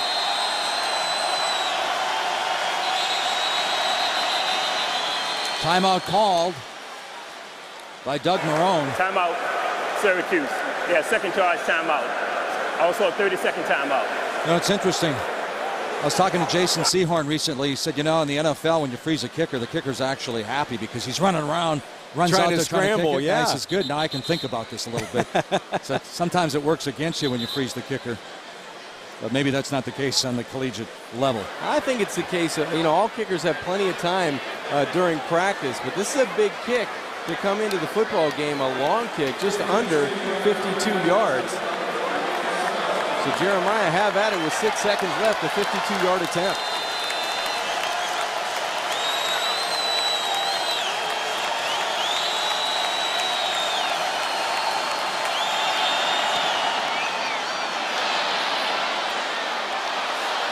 No problem. He's got it. It's good. As it sails through, 3 more go on the board, and we're tied at 13. And that's going to be the final play of the first half. So both coaches at 14 and 14 trying to climb over the 500 mark are deadlocked at halftime. Mike, we said at the open that this would be a highly contested contest from start to finish. I think this game's going to go down to whoever has the ball left in the fourth quarter. Let's head downstairs. Eamon standing by with Doug Marone. All right, Coach, how deflating is it to give up those 3 points right there at the end of the half? Well, you know, we get the ball first. We got to come out and go. And, you know, we already gave them 7 early on with the, you know, the exchange issue and them scoring on the previous play. But, you know, our kids are fighting, and we just got to keep fighting and get this ball out and start playing better in the second half. Now, the running game got going. How would you describe the effort you got from Prince Tyson Gully? It's been great. I mean, it's overall effort from everyone. It's been good. Now we just got to make sure we play smart. All right, Coach, thanks. Mike? Thanks, Eamon. They certainly did run the football well in that first half compared to the 76 yards a game that they're averaging. So we played 30 minutes here inside the Dome. Toledo, favorites in the MAC, 13. Syracuse, 13. Tim Beckman in his 3rd season trying to climb over the 500 mark with Temple on the horizon. The Big East Network halftime report coming up here from Syracuse right after this.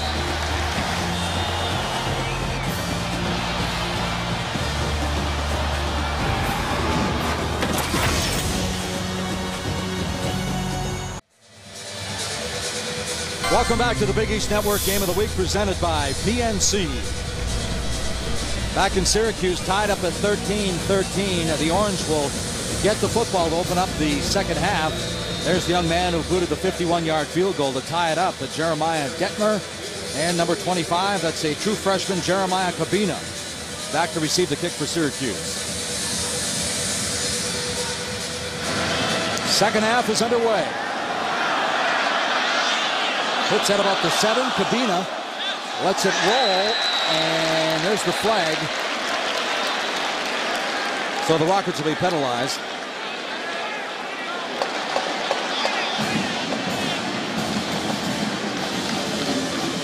Tracy Jones, our referee from the Big East officiating crew.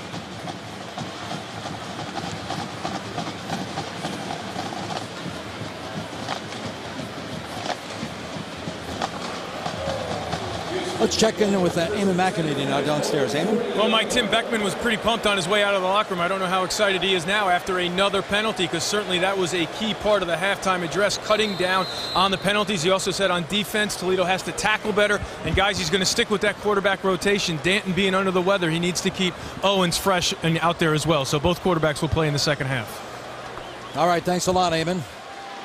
You look at the penalties now. Total penalties for Toledo, 4 for 35. Tyson Gully gets the first carry in the second half, and he has nowhere to go. A lot of white jerseys. Byron Best coming up to make the initial contact there for the Rockets. Well, Eamon talked about Tim Beckman being fired up, the head coach for Toledo, on the first play. It looked like the defense is fired up, getting in that offensive backfield, winning the battle at the line of scrimmage, and really wrapping up for a tackle for loss. That was a team effort that time by that defense, and that has to make a head coach very happy on the sidelines. Loss of 4. Gully averaged 9 yards a carry in the first half, but Bailey's back on the field now for Syracuse. Nassib. Van Chu. Good open field tackle by number 3, Desmond Merrill. What about the keys to the second half, John? Taking a look at both teams, they're very evenly matched, so they have to be able to get off the field on third down. Toledo was 8 of 12, Syracuse 3 of 5, but whoever makes the big play, and that's not strictly dedicated to the offense, if the defense can make an interception, force a fumble, do something to change the complexion of the game, because both of these teams right now very evenly matched, and the score indicates that.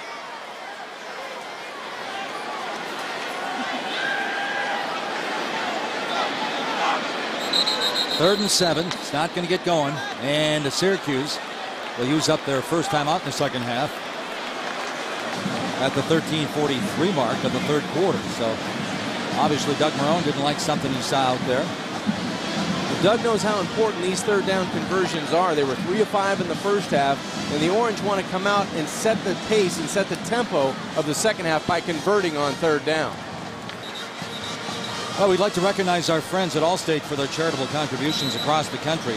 Since 2005, Allstate has donated more than $2.4 million to the Good Hands Field Goal Program to benefit University General Scholarship Funds. 13-13, a third down situation, 3rd and 7. You mentioned success in the first half, third down, but just 37% on the year. And they obviously don't want Toledo to have their offense back out on the field. They've been successful throwing the outside, but I would still look for the tight end. A quick pass, getting him in front of your vision on third down is always best. Right before the snap, another penalty flag, and this will go against. False start. Offense, number 10. 5-yard penalty. Third down. Dorian Graham. That's 2 penalties now for 15 yards for Syracuse. Both teams really looking sluggish. Toledo came out, kicked the football out of bounds, and now Syracuse back-to-back penalties. So a situation where you have to come out and try to right yourself on third and very long now, 3rd and 12.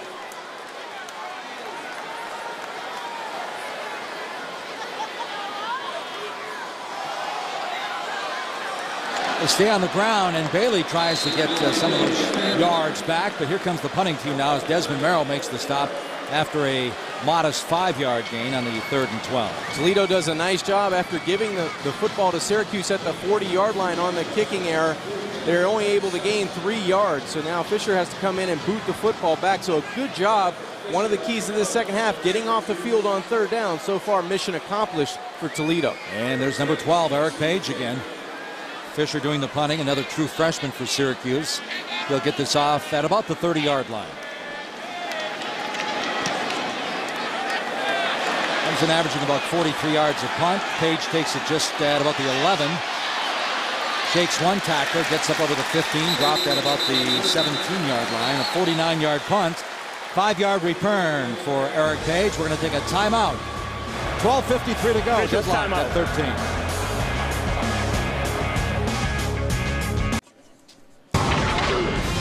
Today's Big East Network game is brought to you by Champion. It's how you play. The Capital One Venture Card. What's in your wallet? Tradewinds Resorts, the place to kick off your beach getaway. Polaris. See the hardest working, smoothest riding off-road vehicle now at your local dealer. And by Bud Lights. It's a sure sign of a good time. Here we go. Number 88, John Mackey, one of the all-time great tight ends, graduated here in '62. He was the 19th overall pick in NFL draft in 1963. Passed away at the age of 69 this past July. All season long, Champion Athletic, where we'll proudly showcase stadium traditions from around the Big East. And this afternoon, let's take a look at some of the rafters around here at the Carrier Dome and see John Mackey's jersey hanging up there with the likes of Larry Zonka, Jim Brown, Floyd Little, Ernie Davis. Now, Syracuse, one of 3 Division I schools to play in a dome, along with Idaho and Tulane. But again, you get back to those jerseys up there, John, and the rafters. Boy, they've had some good ball players here. Unbelievable, and you can't say enough about John Mackey really defining the tight end position, the Pro Football Hall of Famer. Visit Champion on Facebook. Show us your game face for a chance to be featured in a future broadcast. Champion, it's how you play. And right now, Toledo's going to play with Austin Danton at quarterback. He comes out firing, and this is Page. Open field. Page is all the way up over the 45-yard line. Philip Thomas finally runs him out of bounds. Big plays, Mike, are going to determine the second half, offensively, defensively, and in special teams.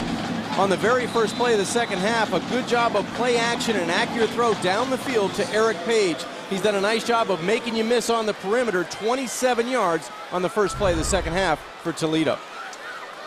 7th catch in the game for Eric Page. That's 213 now in his career, and he's only a junior.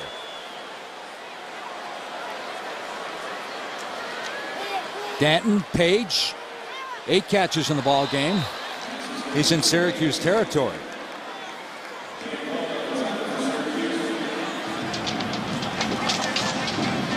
Looks like Toledo, Mike, on the attack on the first 2 plays, throwing the football to their playmaker. Now 8 catches on the afternoon. He's averaging 8 catches per game coming into the contest. Only 16 shy now of the school record his junior season, held by Stephen Williams of the Arizona Cardinals now. 8 for 86 in the game for Page.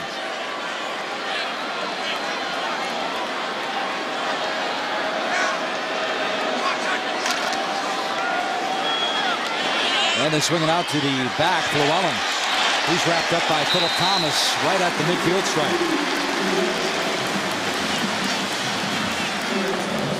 Great open field tackle by Philip Thomas. His defensive coordinator, Scott Schaefer, talks about Thomas, and when they see something different, Philip's the guy that's going to get everybody lined up, and he's a sure tackler in open field. That time, Philip Thomas comes up from that safety position and makes a tough open field tackle to force 3rd and 4.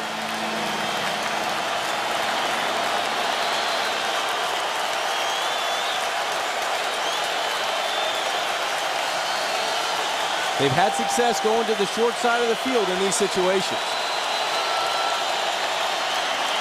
Danton feels the pressure. Cameron Lynch was in on him in a millisecond. First sack for Syracuse. One of those young players comes in untouched. Danton couldn't do anything but protect the football and take the sack. That's just an error up front, because the line slid to the strong side, to the wide side of the field. The back goes to that same side. That leaves Cameron Lynch unblocked to the short side. And John Cameron Lynch, yet another true freshman, playing for Scott Schaefer's defense here at Syracuse. Vince Penza. High spiral kick. Rene inside the 20 with the fair catch at about the 17. A 36-yard punt by Penza. And when we come back, Syracuse will have the football, still deadlocked at 13-13.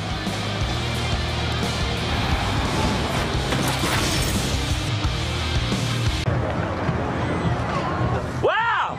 Your generator's really quiet! Yeah, it's a Honda EU 2000. Super quiet, fuel efficient, and lightweight. Yeah, my generator's really loud! Oh, yeah, no kidding. Oh, yeah! She wants me! Maybe not. Honda EU Series portable generators. Lightweight, fuel efficient, and What was that all about? very quiet. You put a lot of effort into creating the perfect evening. So we put a lot of effort into creating the perfect tortilla chip.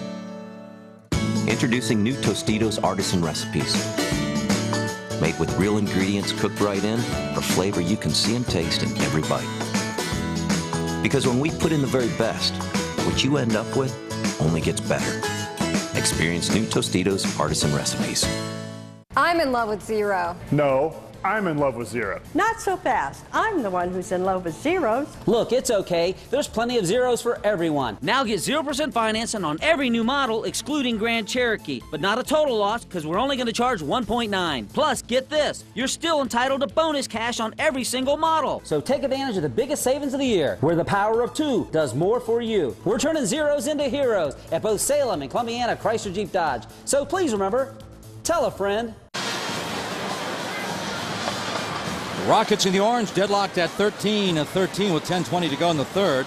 Let's take a look now at our Ameriprise Financial Big East headlines. Of course, the big news happening late last Friday night when Syracuse and Pitt announced that they wanted to go to the ACC. And Skip Holtz can get to 4-0, but in the middle there, number 2 LSU and number 16 West Virginia. That's the big one from Morgantown tonight. And John, you look at that LSU secondary, they've already beat spread offenses in Oregon, Mississippi State. So what does Geno Smith have to do to put them back on their heels? The big play. You know, he's had 17 passes this season of 20 yards or more, but the only problem is LSU's defense has only allowed 2 completions of 20 yards or more. So this LSU defense knows how to win the battle at the line of scrimmage. They forced Mississippi State last week into 15 negative rushing plays. Geno Smith has to win this game through the air and maybe with his legs. Speaking of legs, they're going to keep it on the ground with Bailey. Daniel Hackett says we have to run the football. He picks up 5. And then you go back to that game. Of course, West Virginia with an 18 straight non-conference home victories. But that LSU secondary, John, just 2 completions over 15 yards they've allowed this year. That's pretty impressive. It'll be a great contest. And if you're living anywhere close to the stadium, hide your couches tonight. There's Bailey again. And Bailey up about the 23-yard line. Rockets tied at 13. We mentioned that they played Ohio State, lost by 5, played Boise State last week. Syracuse going to the half after the 51-yard field goal. I said on the horizon is Temple. Temple's beating Maryland 31-0 right now, and Wow. they gave Penn State all they could handle. Yeah, and West Virginia, you know, had a very tough contest at Maryland. There's Bailey. Bailey running hard up over the 30-yard line, and that's going to move the chains after an 8-yard pickup. Jermaine Robinson finally made the stop. And Mike, that's an adjustment that Toledo defense has not made coming out after halftime. The toss play, the simple toss play, nobody sets the edge, and that offensive line doing a great job. Michael Hay, the right tackle, you could see clearing out the alleyway. But what do they see on that right side that they keep giving it to Bailey? They obviously see something there. Well, they've had success running to the short side of the football field, but it's more about getting outside and winning the battle on the edge, Mike. Desmond Merrill, the starting cornerback, is down on the field. Tyquan Page, the other starter, isn't in the game today because of injuries. So Syracuse are not the only team battling that injury bug right now. Merrill, a senior from Youngstown, Ohio. Correct me if I'm wrong, wasn't that your birthplace? Yes, it was. And this is a guy that Mike Ward, the defensive coordinator, and Tim Beckman, the head coach, talked about the boundary cornerback, how important he is to the defense. And let's just hope Desmond's okay, because he looks like he's in an awful lot of pain on the football field. So while they tend to Desmond Merrill, the senior from Youngstown, will step away, use up one of our timeouts. Tied at 13 here in Syracuse. It's Truck Month. Take a short drive down Mahoning Avenue to Spitzer Chevrolet in North Jackson for the best deals of the year. Truck Month means 0% financing for 60 months plus $1,000 off all Chevy trucks. For example, Spitzer has Silverado Extended Cab All-Star editions for just $229 a month. And don't forget the 2011 Chevy Cruze. Everyone qualifies for $1,000 off MSRP while supplies last. Spitzer Chevrolet on Mahoning Avenue in North Jackson. Back in Syracuse, you can see the concern on the faces of the entire Toledo Rocket football team as one of their comrades down on the field. He'll be carted off. Desmond Merrill, he's a senior. Let's take one look at the play, John, where number 3. He's in the secondary. He lowers that right shoulder and he spins off awkwardly, and he just lays on his stomach and stayed there for a very long time. And let's just hope that he's okay, that he's able to we've had a report that he's been able to move his arms. And that's good news. It's great news because you can see the disgust in his teammates and just hoping and praying that he's okay and being able to leave the stadium and be able to feel his extremities. Already with 1 degree, working or playing in his 6th year. He was granted the 6th year. He missed both the 07 and 09 seasons with injuries.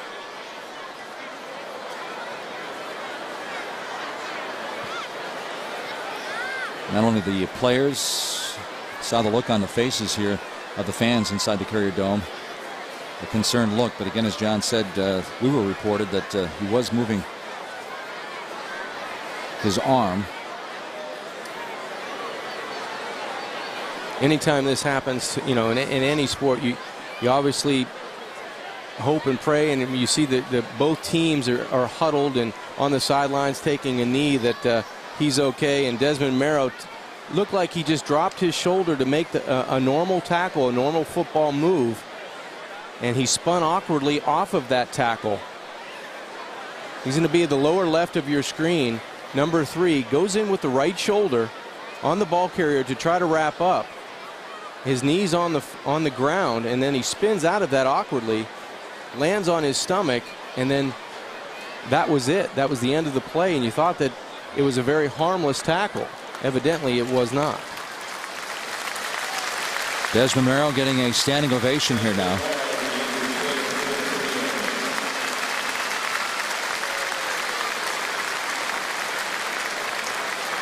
Again, we'll keep our fingers crossed for the senior from Youngstown, Ohio. The Florida State's Oklahoma had a devastating hit in the end zone last week, and that young ball player, the receiver for Florida State, is okay. Yes.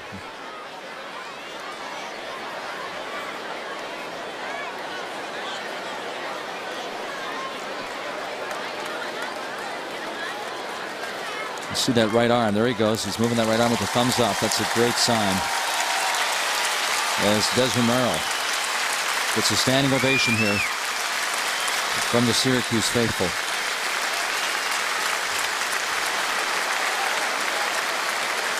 Eamon McEnany will have an update on Merrill as soon as he gets it.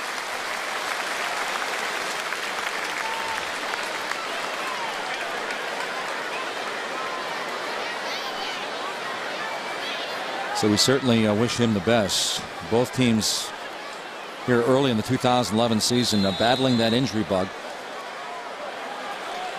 So now number 13, Anthony Washington, will fill his spot. Syracuse now with a 2nd and 7. Toledo showing blitz. Here they come. And Nassib has nowhere to go. He is dropped by number 52, Jonathan Lamb. That's the first sack now for the Rockets. Mike, sometimes an injured player can take you down, but sometimes it can put a little hop in your step and energize you. It definitely did to Jonathan Lamb. His first sack of the season, -11 for Ryan Nassib on the sack. So now the Orange have a 3rd and 18, but Lamb picks up the big play, one play after Desmond Merrill goes off the field. Only the 3rd sack of the 2011 season. Bailey and Tyson Gully both in the backfield on this 3rd and 18. Leave it up to Bailey on a screen, and he gets back to the line of scrimmage, and here comes a punting situation. He picked up 8 on the play, but Jonathan Fisher, the true freshman, coming back on to punt it away. And Mike, that's the 2nd time in consecutive series that the defense for Toledo was able to get off the football field. This time they're gaining a little bit more field position, and they give another opportunity to their special team specialist, Eric Page, who leads the MAC in punt returns and kickoff returns and receptions in games. He gets him another chance for a big play. Page standing at the 27-yard line. Fisher will punt it just shy of the 20. It's a shorter kick, and the fair catch is called for up over the 35, so you're absolutely right, John. Great field position after a 32-yard punt. Hey fans, win a trip to this year's Beef O'Brady's Bowl with a 4-night stay at Tradewinds Resorts on St. Pete's Beach. Premium tickets to the game, access to bowl events, and more. Enter to win at beefobradysbowl.com today. Another situation for Austin Danton. Austin Danton to come out and lead his team. That first drive of the football game went 22 plays. The last 5 drives have gone under 30 plays. Danton on the day, 12 of 16 for 105.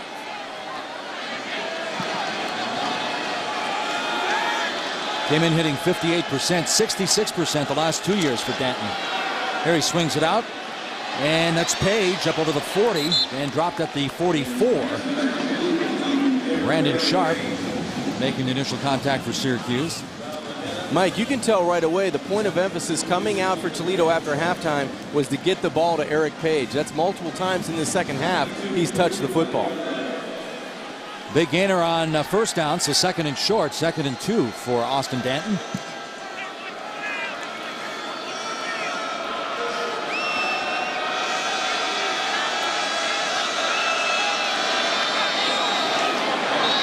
Llewellyn inside Syracuse territory. Marquise Sproul makes a stop, but not before Llewellyn picks up another Toledo first down. Huge hole up front. That's a great job by Karen and Mance and Marukian on the right side, doing a great job of opening up running lanes for David Llewellyn. Scott Schaefer, the defensive coordinator, has no problem with the way his team plays as far as effort. They play hard, but they're still about a half a step for where he wants them to be. Page again. Decent coverage up inside the 45-yard line. A gain of 4. Kevin Scott makes the play defensively for Syracuse. Mike, you can tell that offensive coordinator Matt Campbell really picking up the tempo, and they're trying to dictate tempo in the second half, getting no huddle. They go to the line of scrimmage. Page on the afternoon, 10 catches for 98 yards, and the quarterback spreading the football horizontal, going sideline to sideline, and then trying to gash you with the run with David Llewellyn.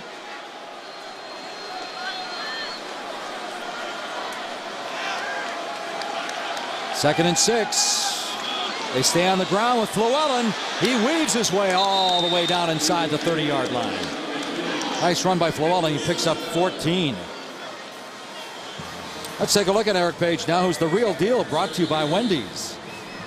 10 receptions, 98 yards. The kick returns. He's done it all today for Toledo, and they're really opening up the run with the sideline to sideline pass from Eric Page. And of course he had that 94-yard kickoff return for a touchdown, called back on a penalty.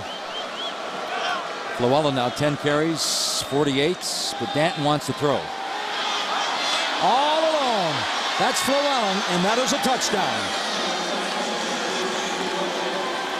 29 yards. Austin Danton loves to use his running backs in the passing game. We talked about offensive coordinator Matt Campbell trying to move the tempo, trying to change the tempo. They're solid up front. They move the pocket to the wide side of the field and leak Llewellyn out to the weak side. You can see that linebacker trailing. He's responsible for coverage, and with all the injuries in the secondary to Syracuse, you bust at coverage and you make flow go one way and come back with a big play the other. Ryan Casano's on to converts, and that's exactly what he does. 4:51 to go before we head for the fourth quarter. And the Rockets are back on top by a touchdown, 20-13. Just a great job of scheming sideline to sideline. Llewellyn's going to be in the backfield. All the flow is going to come to the wide side of the field. Everybody's going to go flow side, but the back's going to go out the back end, and nobody picks him up. This is just great play call. The fake in the line of scrimmage, the safety comes off the hash. There's nobody within 10 yards of Llewellyn because the safety started on the numbers, worked to the middle of the football field, and lost him.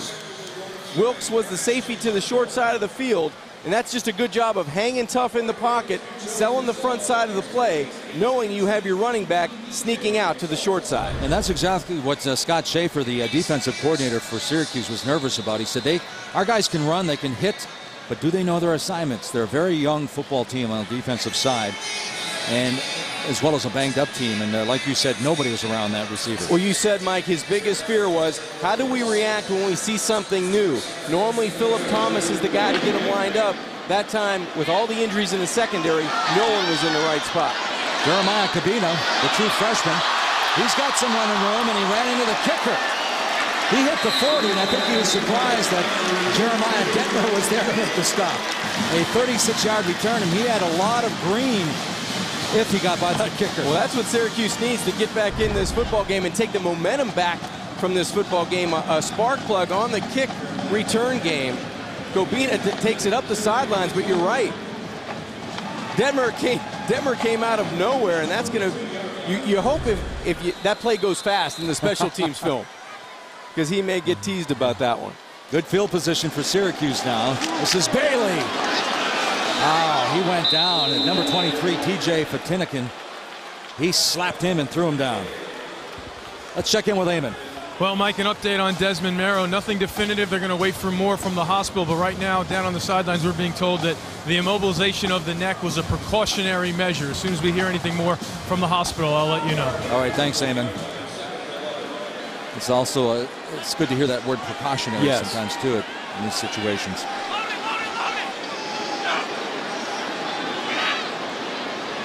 Second and 10.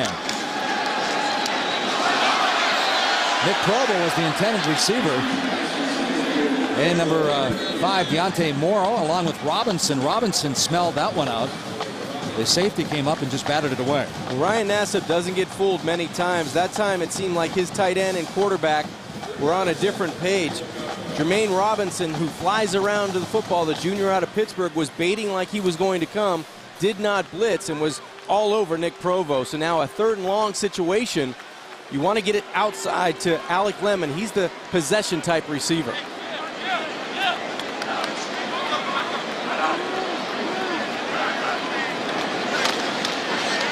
Nassib, right down the middle of the field, wide open. Inside the 20-yard line, Jared West with his first catch, the sophomore from Bethlehem, Pennsylvania. Mike, the pump fake did wonders in the first half for a touchdown to Provo. This time it freezes the Toledo secondary for 39 yards. Jared West does an excellent job of finding the huge seam down the middle, but credit the pump fake and coming back to the open receiver. There goes Bailey.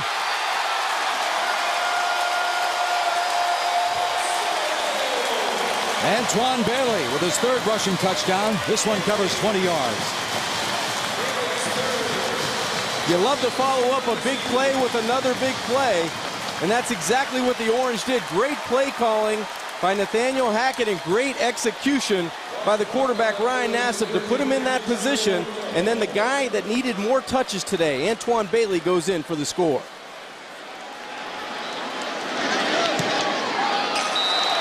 Ross Krautman, just like that. Syracuse bounces back as Antoine Bailey now rushed for 75 yards in the touchdown.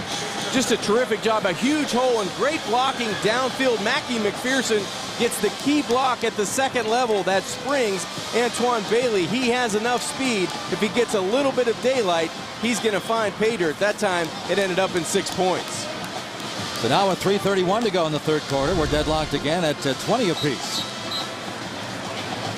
This could be a very interesting 4th quarter here inside the Dome. Both teams ready to open up conference play next week. Syracuse will have Rutgers here. And as we mentioned, Toledo takes on Temple, who just happens to be ripping Maryland at the moment, like 31-0 last check. Well, Mike, if anything, it gets the crowd back in it, because it looked like Toledo was about to take control of this football game, but big plays from Ryan Nassib down the field to West in the slot for 39 opened up a huge hole for Antoine Bailey to tie this thing up. This is going to be Page inside the 5. He is stood up just over the 20-yard line. Good coverage by Syracuse. Dorian Graham making the stop after a return of 17.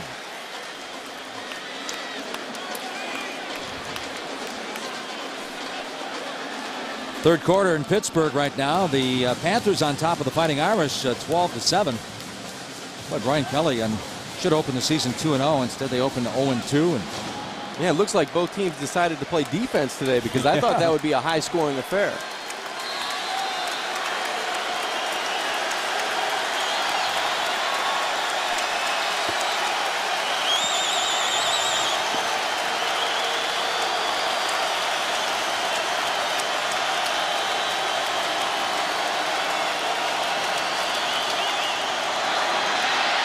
Williams.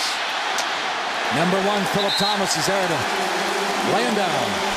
Let's go back to that big third down play for Syracuse. Well, good job by the pump fake from Ryan Nassib. He finds Jared West wide open down the middle of the field for 39 yards. That sets up a great job of blocking by the offensive line. Gives a huge hold to Antoine Bailey that was able to spring in and tie this game at 20.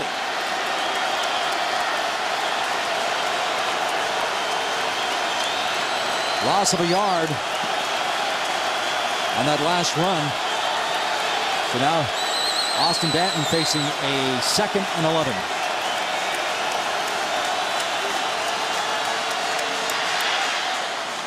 Looking for Page and almost picked off by Cameron Lynch. Number 11 was all over the football there, Marquis Sproul. We talked about big plays in the second half might change the outcome for one of these two teams, and we also talked about getting off the field on third down. Well, Syracuse has done a great job, their defense, on 1st and 2nd down. Now they have to find a way to get off the field on third down. Rockets 8 of 13 on third down.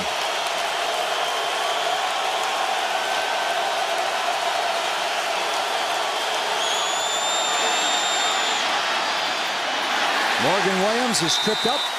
Shy of the 30, a penalty flag dropped. Philip Thomas again coming up to make the stop. Holding. Offense, number 78. Penalty is declined. 4th down. Well, speaking of field position, now Big Mo says, hey, let's give Syracuse some. Syracuse turns the page on Toledo. They do exactly what their defense was able to do last series. Get 3 plays and out and try to flip the field for their offense.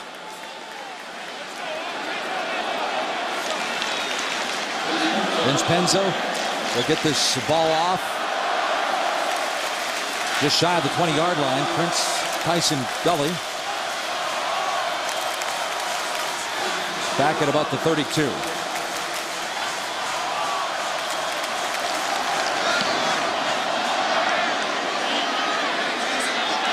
Tyson Gully, he ducks the first would-be tackler and gets up over the 40-yard line to the 42. 35-yard punt, 7-yard return for Prince Tyson Gully. Now for our AT&T All-America Player of the Week update. And John, let's go back to that Cincinnati game, huh? How about Isaiah Peet? 167 yards rushing, 1 touchdown against NC State. The route was on Zach Collaros, but Isaiah Peet, he was the guy that got it done, catching the football and running it for the Bearcats. Nice win for Cincinnati over an ACC school. NC State, of course, the timing of that one with Syracuse and Pittsburgh. The text vote to 55862 from your mobile phone to vote. Chance to trip to the national championship. Nassib. Well, the crowd wanted him to throw the ball, but he gets up over the 45, picks up 5 anyway. Van Chu had broken open. Well, that was an opportunity, Mike, for a big play coming out of the offense, coming off of the emotion of getting out off the field on 3 plays and out for your defense. A nice punt return. Van Chu was definitely behind the secondary on 1st down. Sometimes you just miss those guys.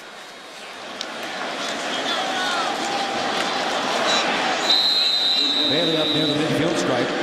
I guess when you're a quarterback, even though the guy's wide open, if you don't see him, if you're not comfortable, a 5-yard gain's better than throwing a pick. Well, it all depends on, too, if you run that play at practice and that guy's never there. and all of a sudden you got your bread and butter after the play action. You go to the short side, you hit your tight end, you hit the back out of the backfield, and you never see the guy downfield because the defense is always playing for that because they see it so much. That time, Van Chu was 5 to 10 yards behind the secondary, but Ryan missed him. 3rd and 3 for the Qs.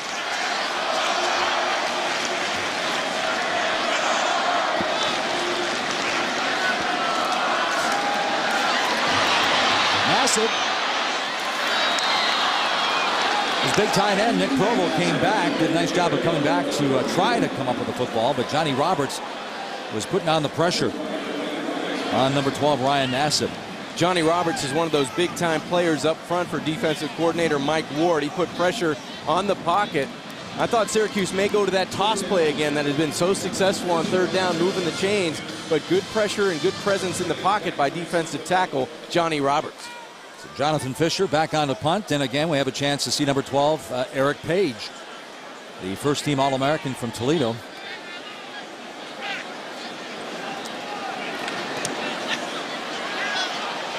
And he calls for the fair catch just over the 15-yard line at about the 17. 34-yard punt on next Saturday, right here on the Big East Network Game of the Week. Mohamed Sanu and the Scarlet Knights of Rutgers come inside the Dome here in Syracuse to take on Ryan Nassib in the Orange. The action starts at noon Eastern. Check your local listings.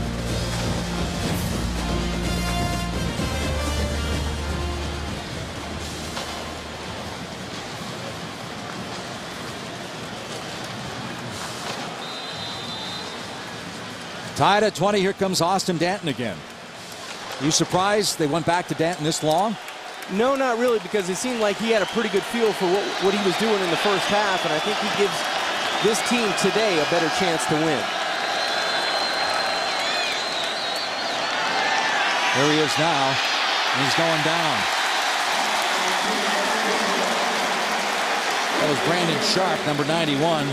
A loss of 2. See the Bobcats of Ohio University and Rutgers tied up at 7-7. Rutgers trying to climb to 2-1 on the year before opening up their Big East play next week here. Mike, we're seeing a lot more negative plays from both offenses in the second half. Defense is trying to turn up the pressure at the line of scrimmage. Looks like number 11 Spruill might be showing blitz right here. All right, he backs off. This one's complete but dropped. That's Bernard Reedy. That would have been his first catch. He comes in averaging over 21 yards of reception, and he had it and just took his eyes off the ball. Good decision by Danton. Reedy just was so wide open to the boundary. He wanted to run before he caught that football. And a big mistake on 2nd down, because now the crowd in this Syracuse Orange defense that has been able to get off the field on 3rd down in the second half, they're doing a nice job here. Now they want to pressure Danton and try to cause a turnover to flip this field to take momentum away from Toledo. Should be the final play of the 3rd quarter. Danton 16 of 22. That's 73%.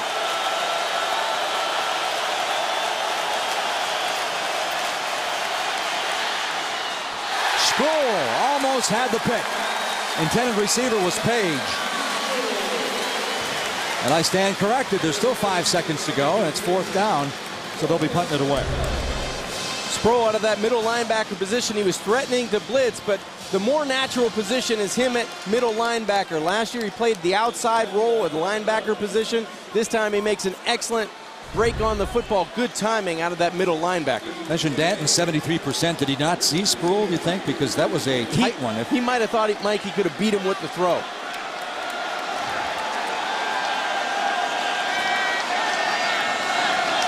Penza at the 5. Breezy. And he brings it back near the 40-yard line of Toledo. And that's going to be the final play of the 3rd quarter. So here we go, John, headed for the 4th quarter. Toledo and Syracuse all tied up at 20.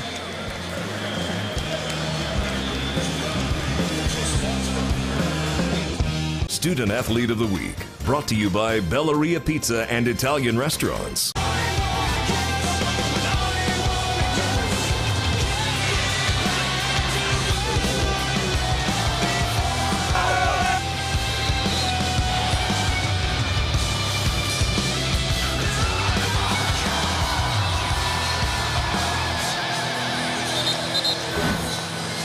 Tied at 20. Let's take a look at our game summary brought to you by Tradewinds Resort. Toledo 22-play drive in that first quarter, but it only resulted in 3 points. And in the open of this broadcast, we talked about running back Antoine Bailey. His number would be 25 touches, whether he caught it out of the backfield running the football. So far, 18 of those touches for 90 yards and a touchdown. And Ryan Nassib, 10 of 16 for 142. The Orange are going to start this fourth quarter with excellent field position for head coach Doug Marrone. They want to execute, be efficient with the pocket, and be able to deal on time. And that may be the difference in this fourth quarter. Well, John, they definitely have great field position, open up the fourth quarter. The ball resting on the 42 of the Rockets. Bailey with his 19th touch. It's down to the 40, picks up 2. He's driven out of bounds by Deontay Morrow and Anthony Washington. Pressure situation, although it's early in the fourth quarter, this defense now with the ball inside the 40-yard line, they're going to have to find a way to keep Syracuse off the scoreboard. You know, this could take a lot out of a defense right now if Syracuse goes ahead and punches this in for 6 points.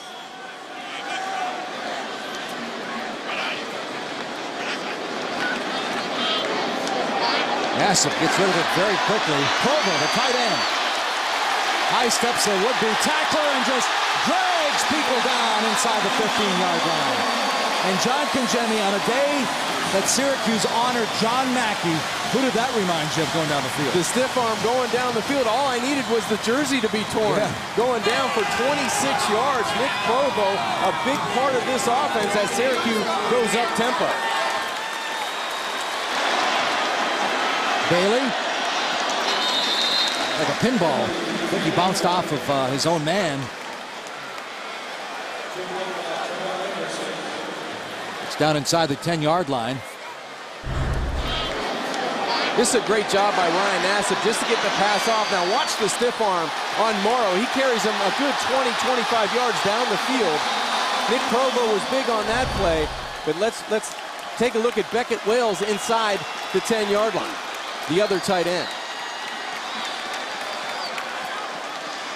There's some movement, and there's number 85, Beckett Wales, the sophomore from Venice, Florida. Jumps offside. Beckett must have heard me. I was calling his number. Ball start. Offense, number 85. 5-yard penalty. Second down. Well, after watching Nick Provo, I'm sure his adrenaline was flowing. It's my turn. Yeah, exactly. Right. Yeah, Nathaniel Hackett, the offensive coordinator for Syracuse, said, you know, Nick Provo's our guy. He's a big part of the offense. He had 8 catches last week against USC. But for Doug Marrone down here in the plus territory, they love to work those tight ends, and Beckett Wales, I'm sure, was ready to go out for a reception on that last play. Provo 3 for 54 today as Bailey gets the call again. Not too much room as Toledo closed down the edge. Well, Mike, they've had success, Syracuse, going to the edge on that toss play or that stretch play. So it keeps the defense honest. If you can stretch them from sideline to sideline, they may open up some alleyways for a guy like Alec Lemon to find that soft spot, or a guy like Provo or Beckett Wales to find an area in this defense, square up, and give his quarterback a nice target. Lemon just came back on the field. Number 15. And that's what they're looking for. Little bump. Incidental contact. No penalty flag. Keith Suggs, the true freshman out of Indianapolis, Ben Davis High School, on the coverage. And I think he may have gotten away with a little bit of a hip check. This looked like a hockey game into the boards. That was a penalty for me. The ref was right there on the call, but it looked like he was able to get that hip and that shoulder into Lemon and force him out of bounds. Here comes Ross Krautman. He's been good from 33, good from 31, and this from 29. And if you're a freshman All-American a year ago, a 29-yard field goal is a walk in the park. So they take 3, but they went for the touchdown, but no penalty flag here. They thought maybe incidental contact. Well, the Orange take advantage of the situation with the field position. They come away with 3, but it looked like a penalty on that play.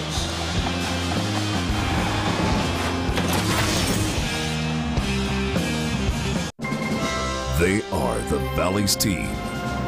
And for the first time ever, Youngstown State Penguin football is moving to prime time. Watch every YSU Penguin home game this season at a new time, 8 p.m. Don't miss the Penguins play host to the South Dakota State Jackrabbits, Saturday, October 8th at 8 p.m. or Sunday, October 9th at noon on the Valley's home for local sports, MyYTV. Today's Big East Network game is brought to you by PNC for the Achiever in You, Honda Generators, power for the ultimate tailgating experience, Ameriprise Financial, more within reach, and by Verizon, America's largest and most reliable wireless network. A lot of excited fans and cheerleaders right now as Syracuse takes a 23-20 lead. And Doug Marrone, John, they are 8-0 when scoring. 8-0 under Doug Marrone when scoring 21 or more points. Yeah, and 2-0 this season. Doug knows how to close the deal if they can get 3 touchdowns on the board. And right now with a 3-point lead, the one guy you have to worry about in keeping that lead is going to return this kick, and Eric Page. Page returning 3 last year for touchdowns. He had 1 here today. 94 was called back. This is Page inside the 5. Here he goes. Page gets up over the 35, just shy of the 40-yard line. A 34-yard return. Attention golfers and club pros, online registration is now open for the 2012 ESPN National Golf Challenge. Log on to ESPNGolf.com to sign up and find a participating course near you.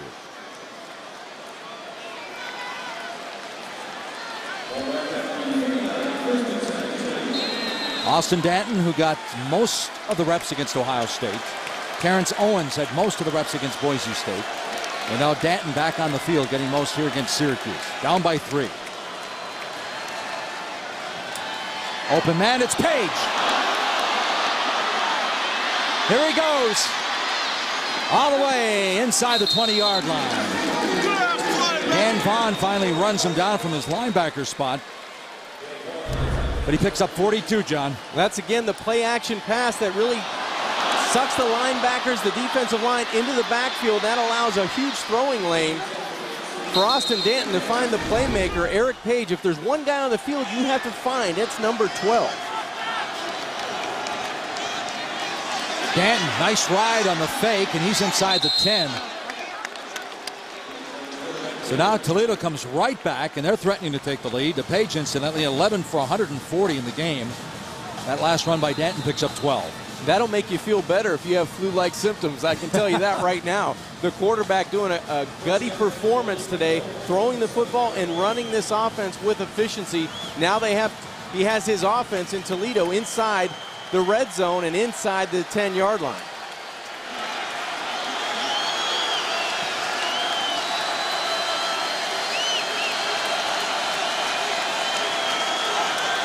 They may try to work the short side of the field again, Mike.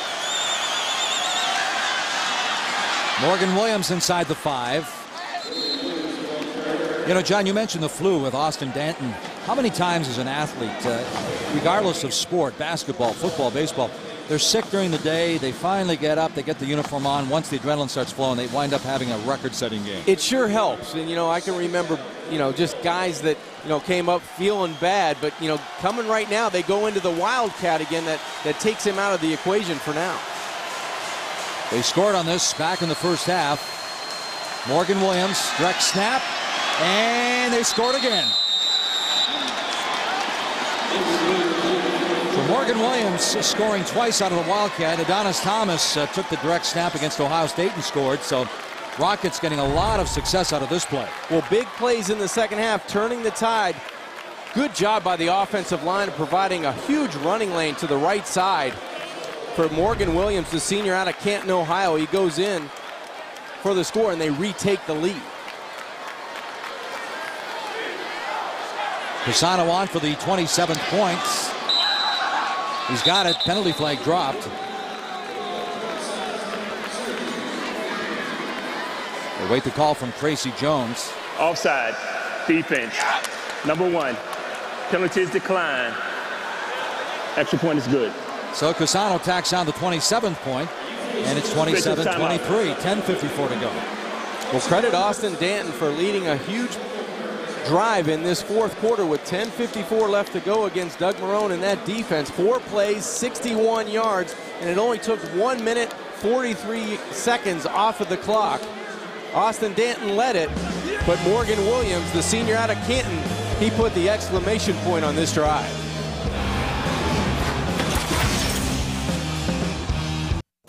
Get $4,000 minimum trade toward any new 2012 Sorrento in stock at Taylor Kia of Boardman. 2012 Kia Forte. Drive one today for $179 per month. And we have financing options no matter what your credit is. Get out of your old car and get $4,000 minimum trade. Or drive a new 2012 Kia Forte. Just $179 per month. Taylor Kia of Boardman. Welcome back to the Big East Network Game of the Week presented by PNC. Syracuse takes the lead. Toledo answers, and now the Rockets on top by 4. It's 61 yards in just 4 plays using a minute 43. Eric Page with the big play on that drive, John. 42 yards on the reception. You know, 2 years ago when they knocked off Colorado, Page, get this, he averaged 46 yards a catch. This guy's a player. He's a playmaker. Not only does he impact what you do defensively as a wide receiver, but he puts pressure on you in the special teams. That whole drive started because of the great field position Toledo had on that kick return. Jeremiah Detmer with the kick. Cabina runs hard up over the 20. Good play defensively on the kickoff coverage team, though. A 21-yard return. Let's take a look at our good hands play of the day, brought to you by Allstate. Eric Page is the man for this Toledo offense. He's done a nice job catching the football in traffic, but run after catch, he's been dynamic in the passing game. He's been outside to the short side of the field, making people miss, getting tough yards, but after play action, he makes you miss in the secondary. It was a huge play in that last drive, 11 catches for 140 yards. He's been the key for Toledo on offense. Now Syracuse keeps it on the ground. Bailey up over the 25, picks up 3 on the play. Getting back to Eric Page, looking at him running down the field. That's his 14th 100-yard receiving game in his career. And again, he's only a junior. It's amazing what he can do, Mike, run after catch. You know, he catches the football, he has sure hands, he doesn't drop it, but run after catch is where he's so effective. 2nd and 6, trips to the bottom of your screen. They prefer to run it over the 30 up to the 32. That'll bring up a 3rd down play. Elijah Jones makes the stop after the 6-yard gain.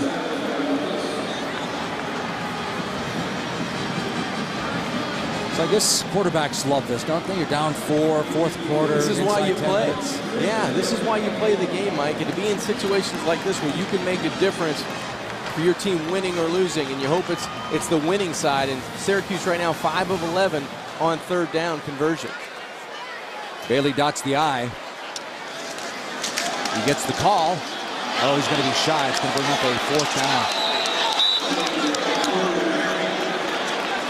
The Rockets are saying that the ball came loose. The officials say no, it's 4th down. So now trailing by 4 with 9:23 to go. They have to get up the football. We talked about 3rd down coming out of the halftime break. Who was going to win on 3rd down? What defense could get off the field? And you can see that quarterback Ryan Nassib talking with his head coach Doug Marrone maybe about possibly checking out and getting out to a different play, but didn't really matter. The line of scrimmage was won that time by the Toledo front 7. Fisher with a nice kick. Page back inside the 20, calls for the fair catch, and he'll be at the 20. 46-yard punt by the true freshman Jonathan Fisher. When we come back, the Rockets have the football 80 yards away, but they have the lead.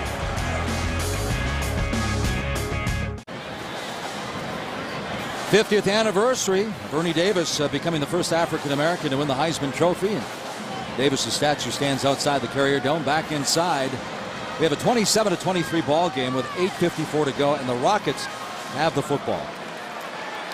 And Mike, the story from the get-go was the two-headed quarterback for Toledo. Terrence Owens came in and spelled Austin Danton, who got the start. Wasn't feeling very well, but his numbers looked very good to me. 17 of 24, 193, and 1 touchdown. He's going to have to be key and protect the football down the stretch, though, with 8:54 left to go in this game.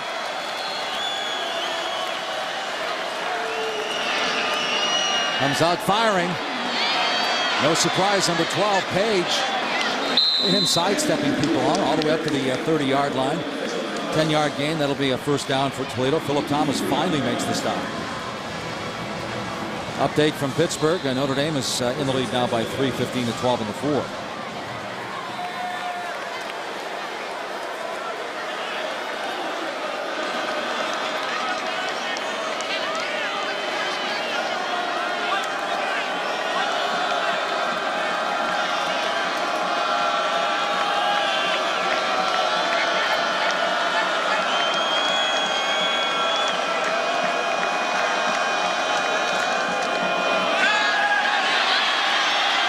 Danton feeling pressure, fires, and Page almost at it.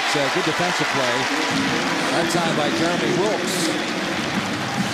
Micah Robinson was turning up the heats on Danton.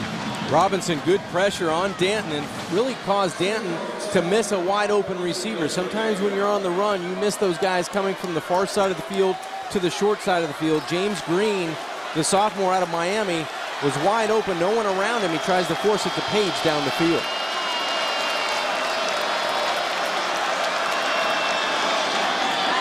Page again. And again he slips a tackle. That was number 26, Kevin Scott, one of the captains of the team. He had him. Would have been a nice open field tackle, but again, Page he doesn't go down easy. He's strong. Eric Page is only 5'10", 180, but he's so strong with the football. He has great vision, great work ethic, and he catches the football when it's thrown, caught. And that ball was in perfect spot. Kevin Scott couldn't come up with the tackle. 3rd and 6.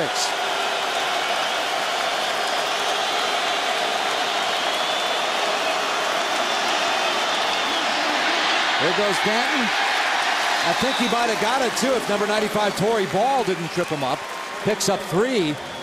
And again, if he doesn't get tripped up, he had a lot of green in front of him. Well, I agree with you, Mike. That was an opportunity to move the chains on 3rd down, and Torrey Ball comes in late on the pressure and just dives out at the quarterback and gets enough of his legs to bring him down shy of the 1st down. So outstanding effort by the senior from Athens, Georgia, Torrey Ball, to get the quarterback, Austin Danton, short of the chains. And Steve Renee, the sophomore, standing back at about the 24.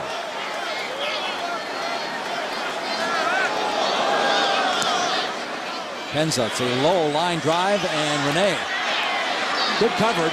He thought he had some room to take off, but he gets up to about the 28. Deontay Morrill making the stop, a 38-yard punt. 4-yard return, 6:51 to go, 27-23, Toledo on top.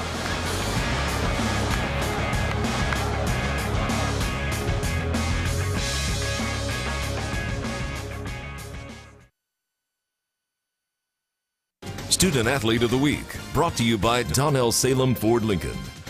And he's been dicing this Toledo defense all afternoon long from over 20 yards. He's had big plays. He's had good job on the edge. 24 touches for 108 and a touchdown. He's the hardest working player of the game. Well deserved by Antoine Bailey. Now, they wanted to run the football. They're doing that here in the second half. You're the quarterback now. Put yourself in massive shoes. What are you thinking? What's going through your mind? Plenty of time. You need one drive. If you can take this for 4, 5, 6 minutes and move the football down, you don't want to force the issue right now if you're the quarterback. You have 2 timeouts remaining, plenty of time on the clock. Swings it out to David Stevens. The tight end makes his first catch, so the backup tight end with a catch in every game now. Only picks up 1 on the play, however. Deontay Morrill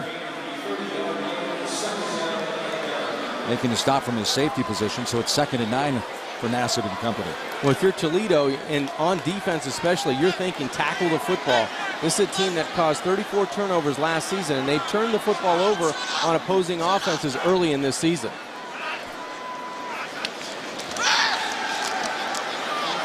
Nassib down the middle looking for Provo, the tight end. And that time he was shadowed step for step by Ross, sophomore out of Leesburg, Virginia.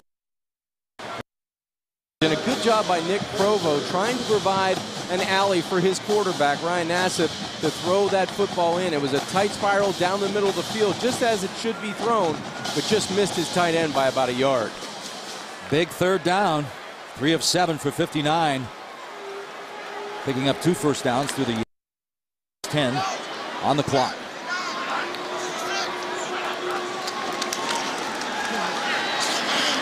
Nassib down the middle. His second catch, Jared West. Both grabs have been huge. Picks up 16. Couldn't have called it any better, Mike. Both catches in this football game were important to Syracuse to set up a score and now to keep a drive alive. Nobody touches Jared West. All he does is run down the football field, square up past the markers, and then catch the football. That's just good execution by this Syracuse offense. Good size. They expected big things from him last year as a freshman, but he got banged up, didn't play.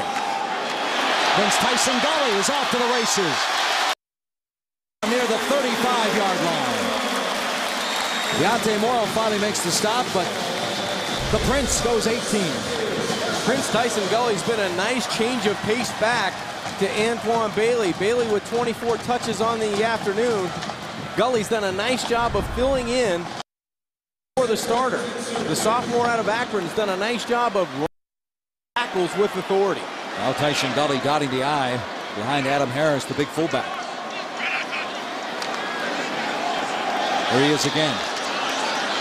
Trying to move the pile closer to the 30, gets to him up at 32, and host of tacklers for Toledo brings him down. Inside 5 minutes. Clock is running at home. Well, Mike, this is the drive you asked me about a couple minutes ago. This is exactly what Syracuse needs to do. A couple of big plays in the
right now, if you're Ryan Nassib, you've got 2:38 and counting. You know you need a touchdown to win this football game. You've got plenty of time.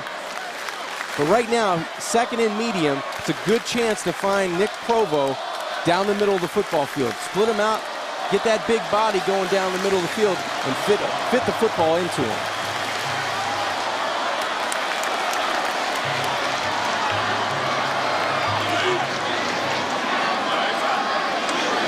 Nassib.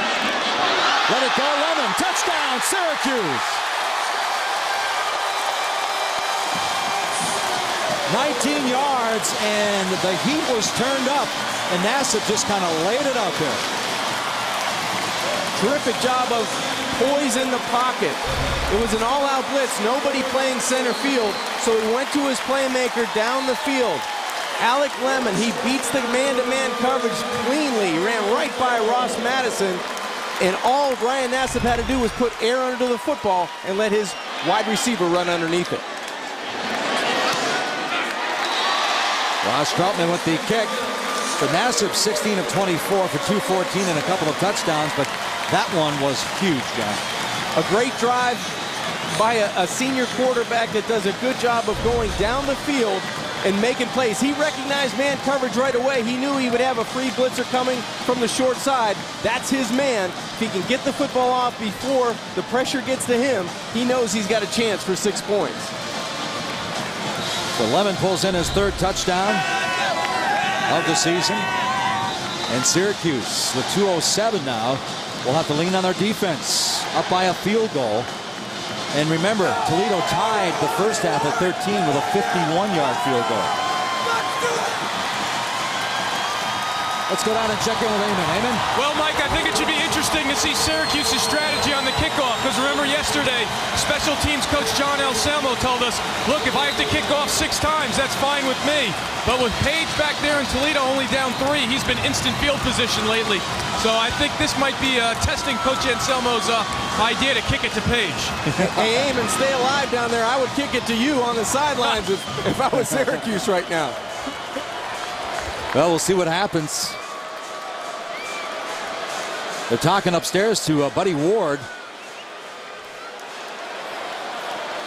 And we saw the touchdown. We saw the extra point. Everything was clean. They're taking a look at that extra point right now.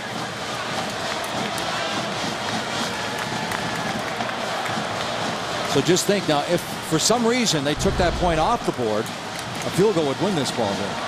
Well, the kick was hooked going towards the left upright, and I'm not so sure that went in by that first look. So how'd you like to be Buddy Ward right now making this call up in the booth? Well, the official's looking dead up at the upright. I mean, I'm not sure how you could miss it. He was looking straight up at the upright, and he signals good.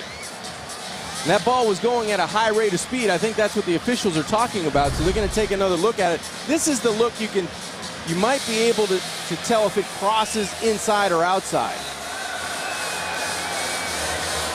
Wow. Boy, it looks like it's in front there. It looks like it's in front. It looks like it crossed the upright outside. Because you could see all football when that ball was pinned up against the upright. Sometimes you take those extra points for granted, Mike, and the officials taking another look at those. I might have. You can definitely see the football and the upright, and you see all of the football. It does not disappear. Well, especially Krautman, he's perfect this year, so it's easy to take it for granted, but he definitely. Well, let's take a look. As that football closes in on the left upright, it never disappears. It actually goes. That look right there. I don't know. It's not behind. It's in front. It's not behind. That ball would disappear. The middle of that football would disappear had it been behind the upright.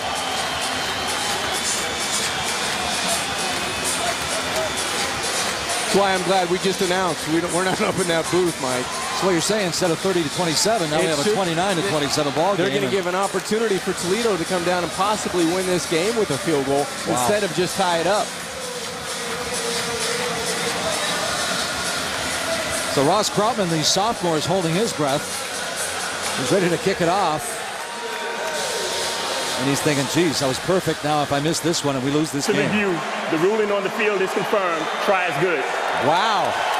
Well, I guess they're looking for indisputable video evidence, but I'd have to lean with you, John. I was fooled because on that replay, it looks like you see the entire football. Well, Tim Beckman doesn't agree with that call. So field goal ties, but keep in mind, one of the most dangerous return men standing back at the 5-yard line, and Eric Page. And Syracuse says, let's give him the ball. Here goes Page. Up over the 30, spins to the 31. The 26-yard return, so decent coverage by John Anselmo, special teams. Greg Tobias makes the tackle on the kickoff coverage, and here we go with 2 minutes and 1 second to go. We saw Syracuse in this same situation with over 6 minutes, and Ryan Nassib come down and needed a touchdown to take the lead, and that's exactly what happened. Now you're in a different situation if you're Austin Danton. All you need is a field goal to tie this thing up with just over 2 minutes to go, so you have a two-way go. You can go for the win if it's there, but you need to come out with 3 points in this drive.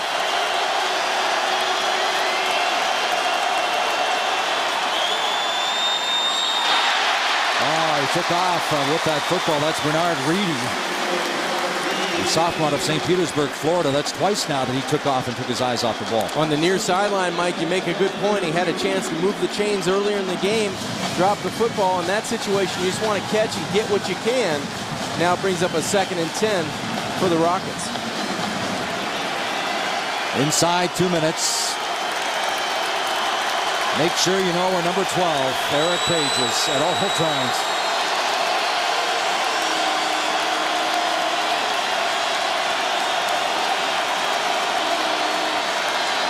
This is Page. Gets his block. And it's going to be a first down up near the, or past the 45. The 14-yard reception. Philip Thomas finally bangs him out of bounds. Minute 51 to go. Every time he touches the football, Mike, you feel like he's going to break a big play. And credit Bernard Reedy. He dropped the football on that first down, but he made the key block on the outside to spring his playmaker, Eric Page, on that play. Page, his shoe came off. 14 catches, 168 yards. He's looking over at the sidelines. You see in there his heel at the top of your screen is sticking out of his shoe. They give it to Morgan Williams, and he picks up 1. He's swarmed under by Brandon Sharp, big number 91. And head coach Tim Beckman, he wants 2 shoes on his playmaker, Eric Page, so he calls a timeout after that first down run. Page on the sideline, and credit Syracuse for stopping that run, but Page going to put that boot back on and get on the field because he's the guy that can make a difference in the outcome of this football game. Well, the Rockets using up the timeout with 1:46 to go. All right, John, so what does Austin Danton need to do to get this thing rolling, this offensive machine? Well, you've got 1:46 and 2 timeouts, so I'm going to sound repetitive, but there's plenty of time left in this football game because you only have to go 54 yards for a touchdown and probably another 25 to 30 yards, or probably 25 to get in field goal range. So you've got plenty of time. You have to be patient. You don't want to take a chance if it's unnecessary, and you definitely want to find out if 12 is open on the play because that's the guy that'll make a difference in this game, and that's Eric Page. Both teams with 2 timeouts remaining.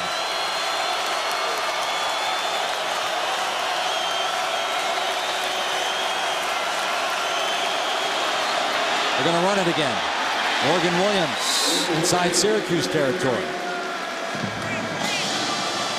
Gain of 6. They have to get to the 44 for a first down as we approach the 90-second mark.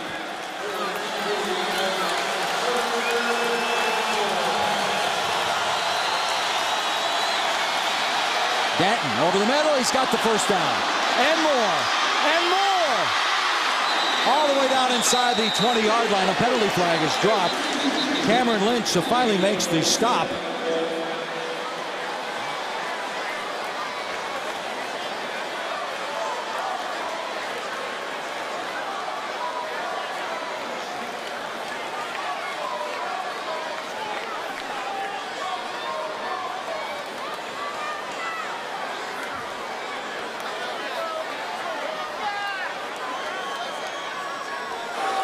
Personal foul, face mask, number 35 of the defense.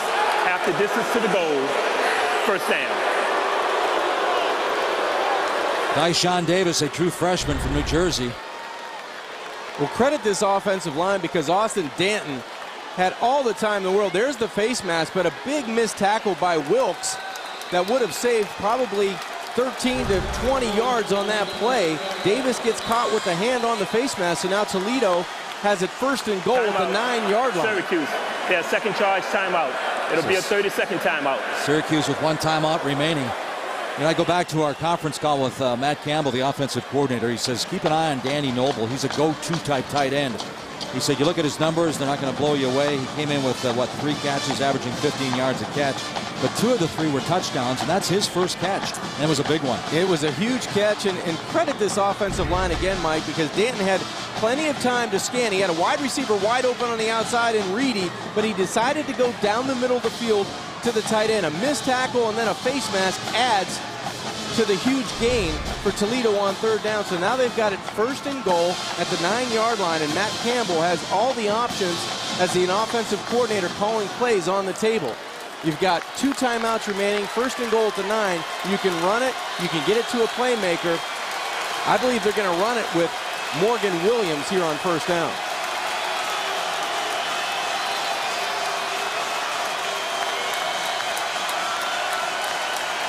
That's Page in motion. Danton steps up, does the safe thing, and he goes down at about the 8-yard line. Clock is running. Minute 2. Boy, Dan had everything he wanted with Eric Page coming on the under route. Just missed him, but did the safe thing and protected the football. So you've got 52 seconds and counting. Plenty of time to set your formation, get your matchups. But if you're going to have your matchups and throw it now, you want to take a look at Eric Page, who's in the top short side of the field in the slot.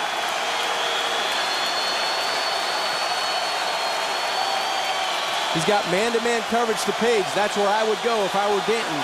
Top side of the football field.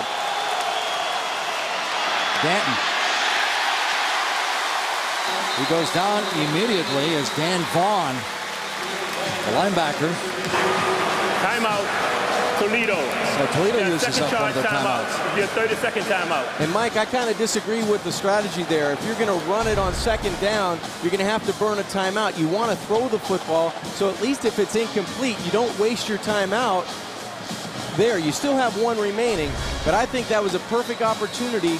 He had man-to-man coverage, exactly what they wanted to do, the top side of the field, the short side. You could have run a little rub route. You could have done something creative to get Eric Page open in that situation. And Wilkes was man up on Page, and he's the backup filling in for Shamarko Thomas.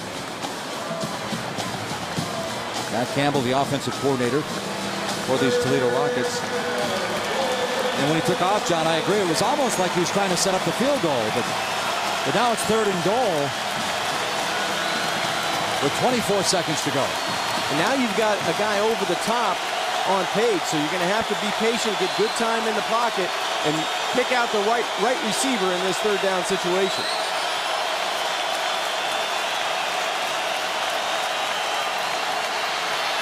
Danton looks, fires, has his man inside the 5. That's number 11, Bernard Reedy. So you got to call timeout now with about 4 seconds left and try to tie this game up. That's why you throw it on 2nd down. 3 seconds to go. Remember, they tied it at halftime at 13 on a 51-yard field goal. 3rd and final timeout. 30-second timeout. And now they have a chance to tie it with 3 seconds to go with another field goal. Danton trying to move the pocket to the wide side of the field. He did find a receiver inside the 5-yard line in Bernard Reedy, but that causes them to take another timeout. Thank you. I just think there was a lot of time, Mike, wasted between 1st and 2nd down in this series where they could have thrown the football. If you're going to run it on 1st down and have a plan to get back on the line of scrimmage and throw it on 2nd down so you save some time on the clock and you don't have to waste that timeout. I agree, especially with some of these explosive players on offense. I mean, I know they had in their back pocket a field goal ties it, we go to overtime, but it didn't seem like they were overly aggressive for the win here. Yeah, you want to go out and win it, especially in a situation you're on the road against another BCS opponent. Ryan Cassano, he's a senior, coming off of ACL injury last year. He's 5 of 6 on the season. He's been good from 20. This one for the tie. And they're not going to get the snap off before the Syracuse timeout is called, and that's going to be the final timeout for Doug Marrone as well.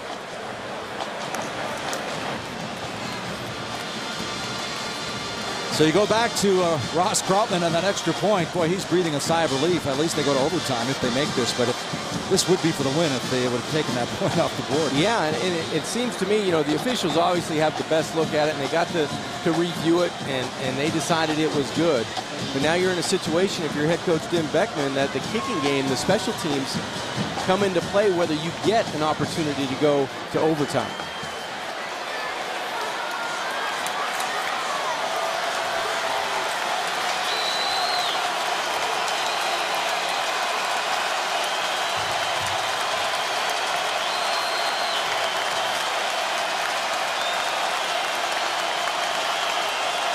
Pisano from 20, and we are tied at 30. And that's going to be the final play of regulation, so we are headed for overtime here at Syracuse. Well, great drive by Austin Danton. Big plays in the drive, but a great job of really being poised. You know, you had 2 minutes and 1 second left. You had plenty of timeouts at your disposal. But he did a great job of moving his team down in position to tie this game up. The Rockets and Syracuse tied at 30. We'll be back with the overtime right after this.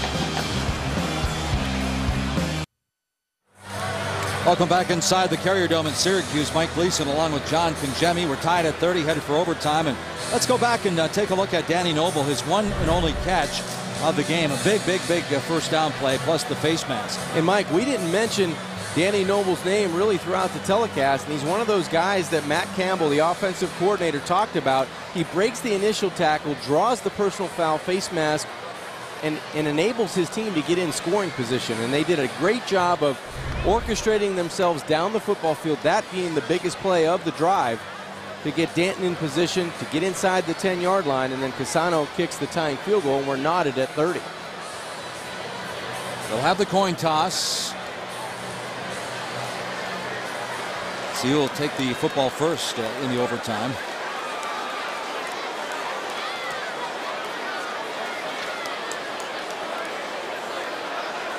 So Toledo's going to defend the goal. Syracuse won the toss and elected to play defense first. It will be 1st and 10 Toledo. So Doug Marrone wins the toss to open the game and wins the toss in overtime, and they want to see what Toledo can do offensively first.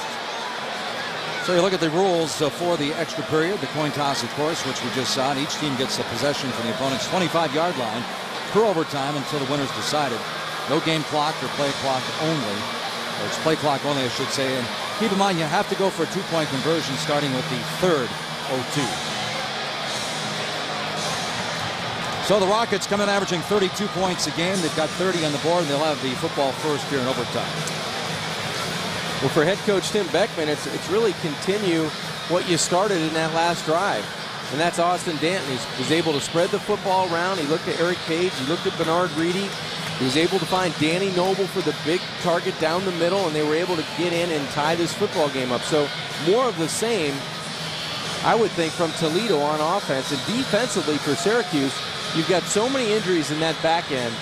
You need to win the battle at the line of scrimmage. You need to win first down and force Danton into a passing situation so you can pin your ears back a little bit if you're Syracuse, and don't give them the two-way go with the running threat of Morgan Williams. Take that equation out and play against the pass.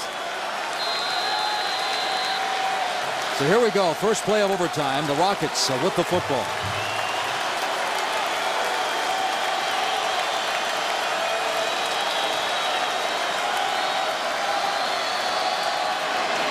Danton, little pump fake, and goes for broke. And this one's going to be picked off. Kevin Scott, the fifth-year senior.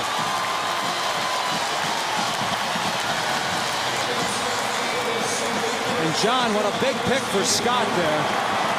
Interception by Syracuse. Mike, there's too many people in the same space on the field. That time, Danny Noble and Bernard Reedy were in the exact same spot. That made it easy for a jump ball and great concentration by Kevin Scott. Danny Noble needed to be down the hash, down the middle of the field, so the safety couldn't play two guys. And that's a situation where Austin Danton probably would like to throw that one away and come back on second down because the spacing in the offense wasn't right on that particular play. Big pick by Scott. Hamstring problems last year, wrist problems in 09. Came back for his 5th year, and he may have saved the ballgame for Syracuse. Now a field goal wins it for the Cuse. Bailey down inside the 20. Picks up 5. We talked about the man with the touches at the open of this contest. Antoine Bailey, he's over 25 touches now in overtime. He's the guy that may get a couple of looks on this drive to set up the game-winning field goal. 2nd and 5 for Syracuse. Again, it's Bailey. Boy, he moves the pile considering the fact that he's 5'8", 192 pounds. He runs a lot bigger than that, John.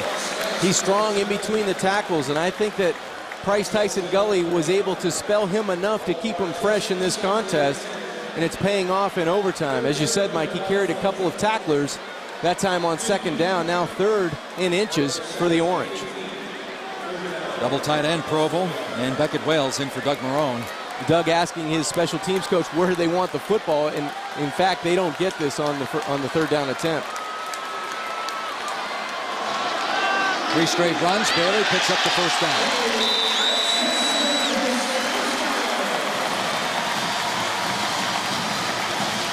Antoine Bailey, all-time leading receiver for a back at Syracuse, but after DeLon Carter went to the NFL, said, hey, I want to prove to everybody that I'm a runner, and he's proved that here today. Well, he's going to get a rest on 1st down now with the Orange inside the 15.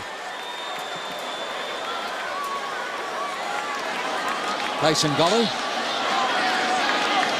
down near the 10-yard line, and you're thinking, hold on to that football. You're thinking kick a field goal pretty soon because they've got the football where they want it.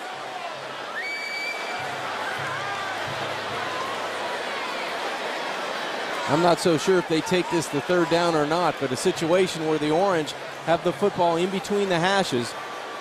Ryan Nassib doing a nice job of orchestrating this drive in overtime, just trying to get his people out of the huddle to the line of scrimmage to give a clean handoff to one of his running backs now, Prince Tyson Gully. 2nd down. Bailey almost broke it.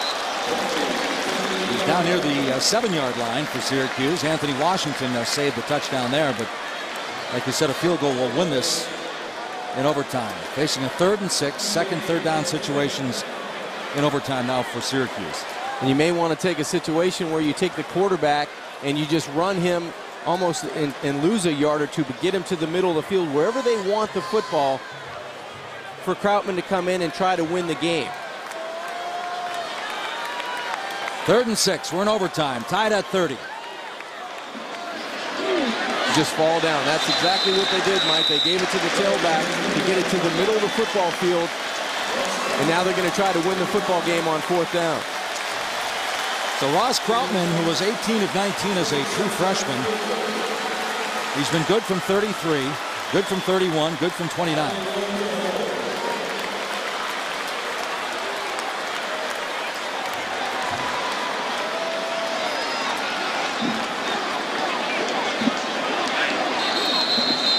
This one from 27, and timeout is called by Toledo.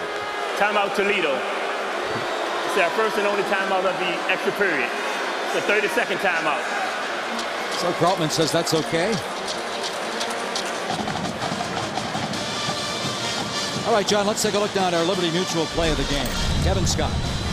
Kevin Scott, the senior out of Tamarack, Florida, comes up with the biggest play of the game in overtime. We talked about spacing. 2 Rockets in the same spot inside the 5-yard line, but the guy that comes up with the play is Kevin Scott for the Orange and head coach Doug Marone. So they put themselves in a situation. They wanted to go defense first. They cause a turnover, and now Krautman comes on for the winner.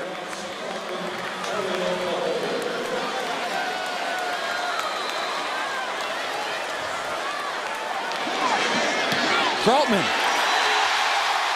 He's got it. Syracuse wins at 33-30.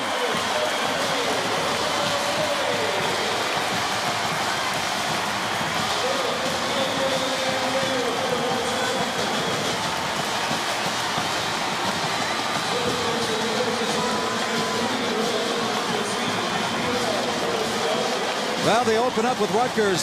Big East play next week, John, and it's a lot easier when you open up with a victory. Especially at home. Coming back from a loss last week, they find a way to win in overtime. The Orange caused a turnover defensively, and that was really the turning point of this football game. They were able to make the big play on defense, and that set up the game-winning field goal in overtime. So the Rockets lose to Ohio State, Boise State, and now Syracuse. 33-30 is the final score. Today's Big East Network game has been brought to you by PNC for the Achiever in You. Honda Generators, power for the ultimate tailgating experience. Ameriprise Financial, more within reach. And by Verizon, America's largest and most reliable wireless network.